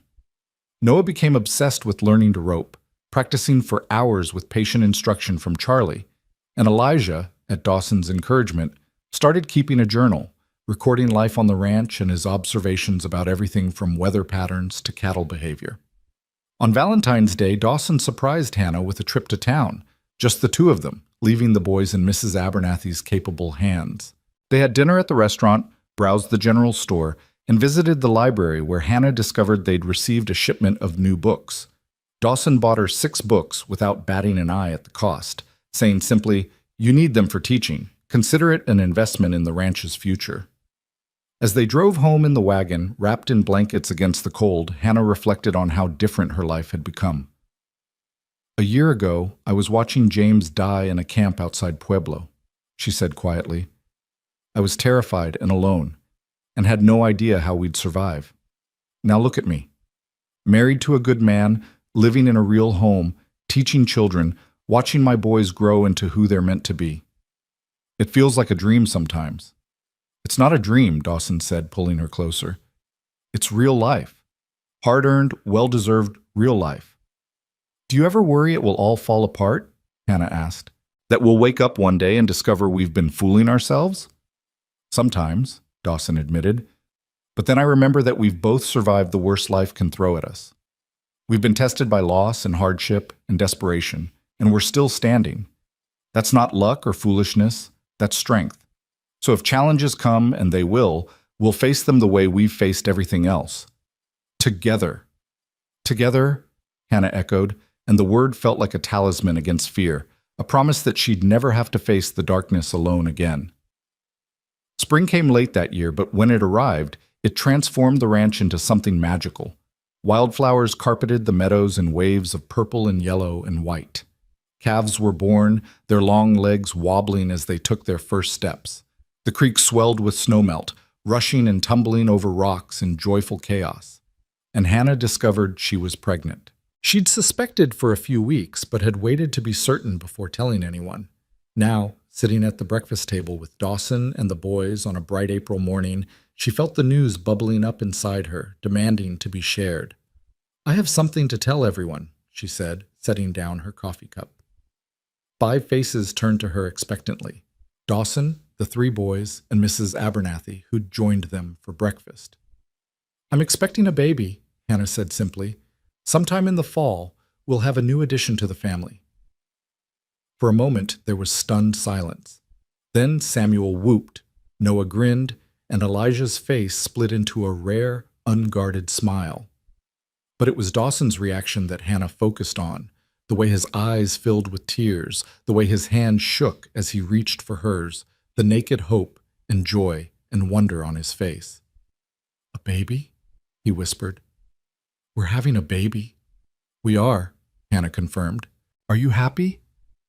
"Happy doesn't begin to cover it," Dawson said roughly. He stood and pulled her into his arms, holding her tight. "Hannah, I never thought. After losing Sarah and our baby, I never let myself hope I'd have another chance at fatherhood. But now," his voice broke, "now I get to do it right. Get to be there from the beginning, get to watch you carry our child and be present for every moment." "Am I going to be a big brother?" Samuel asked, bouncing in his chair. "Can I teach the baby things?" "You're already a big brother to Noah," Elijah pointed out. "But yes, now you'll be one to the new baby too. We all will be." "I hope it's a girl," Noah said thoughtfully. "Too many boys around here already." "Boy or girl, it'll be loved," Mrs. Abernathy declared, dabbing at her eyes. "Lord, this ranch is going to be even more alive with children running around. Mr. Baxter, you realize you're going to have 4 children? 4! "Can't wait," Dawson said, his arms still around Hannah. "The more the merrier." The pregnancy brought its own challenges. Hannah suffered from morning sickness that lasted well into the afternoon, and the fatigue made teaching difficult some days. But Dawson was endlessly patient, taking over tasks she normally handled and making sure she rested when she needed to. The boys were surprisingly helpful too, with even Samuel understanding when his mother needed quiet. As spring turned to summer, Hannah's belly grew round and unmistakable. The school term ended, and she spent long golden days preparing a nursery in one of the unused upstairs rooms. Mrs. Abernathy helped her sew tiny gowns and blankets, while the boys debated baby names with surprising seriousness. "If it's a girl, we should name her Rose," Samuel suggested, "because she'll be pretty like a flower." "If it's a boy, maybe Henry," Elijah offered. "That's a strong name." Dawson let Hannah make the final decision, though he admitted he liked traditional names that honored family when possible. They decided to wait until the baby arrived to choose, wanting to see who the child was before attaching a name. On a warm September evening, as the sun painted the sky in shades of orange and pink, Hannah went into labor. It was earlier than expected, but not dangerously so, and Dawson immediately sent Charlie to fetch the midwife, who lived 20 miles away. In the meantime, Mrs. Abernathy took charge with the calm efficiency of someone who'd delivered more than a few babies in her time. "You've done this before, dear," the older woman reminded Hannah as contractions began in earnest. "You know what to expect. Just breathe through it and trust your body." Dawson refused to leave despite Mrs. Abernathy's suggestion that he wait downstairs with the boys. "I wasn't there when Sarah delivered," he said firmly. "Wasn't there when she needed me most. I'm not making that mistake again. I'm staying right here with Hannah." Hannah was grateful for his presence. His strong hands held hers through the contractions. His steady voice talked her through the pain. His unwavering belief that everything would be all right gave her strength when her own faltered. The midwife arrived just as things were getting intense, and she immediately took over with practiced skill. She checked Hannah, pronounced everything progressing normally, and settled in for what she predicted would be another few hours of labor. She was wrong. An hour later, with Dawson holding Hannah's hand and Mrs. Abernathy coaching her through the final pushes, a baby girl entered the world with a lusty cry that proclaimed her healthy and strong. "A daughter!" the midwife announced, placing the squalling infant on Hannah's chest. "Congratulations! You have a beautiful baby girl." Hannah looked down at her daughter, red-faced and angry at being evicted from her warm home, but undeniably perfect, and felt love crash over her like a wave. This tiny person, this miracle, was hers, theirs, the physical proof that good things could grow from loss and hardship. "Hello, little one," she whispered. "Welcome to our family." Dawson was crying openly, his hand gentle as he stroked the baby's downy head. "She's perfect. Hannah, she's absolutely perfect." "What will you name her?" Mrs. Abernathy asked. Hannah looked at Dawson, and in that moment, she knew exactly what the baby's name should be. "Grace," she said. "Grace Sarah Baxter. Because she's a gift of grace we never expected, and because she honors the woman who came before." Dawson's breath caught. "You'd do that? Name her after Sarah?" "Sarah was part of your story, part of what made you who you are," Hannah said gently. "And this baby is part of our story, proof that love can bloom again after loss. Grace, Sarah, feels right." "It's perfect," Dawson whispered, pressing a kiss to Hannah's forehead. "You're perfect. Our family is perfect." The boys were allowed in shortly after, tiptoeing into the room with wide eyes and hushed voices. Samuel climbed carefully onto the bed to peer at his new sister. "She's tiny," he announced, "like a kitten." "She'll grow," Elijah said, but even he looked awed by the small person in their mother's arms. "Can I hold her?" Noah asked. Hannah showed them how to support the baby's head, and one by one, the boys held their new sister, their faces a mixture of curiosity and fierce protectiveness. This was their family now, Hannah thought. Not bound by blood alone, but by choice and love and shared determination to build something lasting. The first weeks with Grace were exhausting but joyful. Hannah recovered quickly from the birth, and Dawson proved to be a devoted father, walking the floors with Grace at night and changing diapers without complaint. The boys doted on their sister, with even Elijah, who'd been uncertain about becoming a big brother again at 13, melting into smiles whenever Grace grabbed his finger. As autumn painted the ranch in gold and crimson, Hannah stood on the porch one evening with Grace asleep in her arms and watched Dawson work with the boys in the corral below. He was teaching them to gentle a young horse, demonstrating patience and technique, while all three boys listened with rapt attention. This was her life now. Not the one she'd imagined when she'd married James all those years ago, full of grand adventures and impossible dreams. This was better, more real, more solid, more filled with genuine love and purpose. She had a home that couldn't be taken away, land in her own name, meaningful work teaching children, a husband who treated her as an equal partner, 4 healthy children, and a future that felt secure. She thought about that desperate woman who'd stood in the dusty street of Willow Creek with $20 and 3 frightened boys, begging for help from family who'd turned her away. That woman had felt like a failure, like someone the world had given up on. But she hadn't been a failure. She'd been at a crossroads, being pushed towards something better, even though she couldn't see it at the time. Thomas's rejection had forced her to the Circle B. The Circle B had led her to Dawson. Dawson had given her the foundation to rebuild not just her life, but herself. "Mama, look!" Samuel's voice carried across the yard. "I'm doing it! The horse likes me!" Hannah smiled and waved, then looked down at Grace, who was beginning to stir. The baby's eyes, blue like her father's, blinked open, and Hannah felt that rush of overwhelming love that still surprised her with its intensity. "You're so lucky, little one," she whispered to her daughter. "You're being born into safety and love, into a family that chose each other and fights for each other. You'll never know what it's like to be desperate or afraid, or wondering where your next meal will come from. That's my gift to you, the security I fought so hard to find." Dawson climbed the porch steps then, sweaty from work but smiling. "How are my girls?" "Perfect," Hannah said, and meant it. "We're absolutely perfect.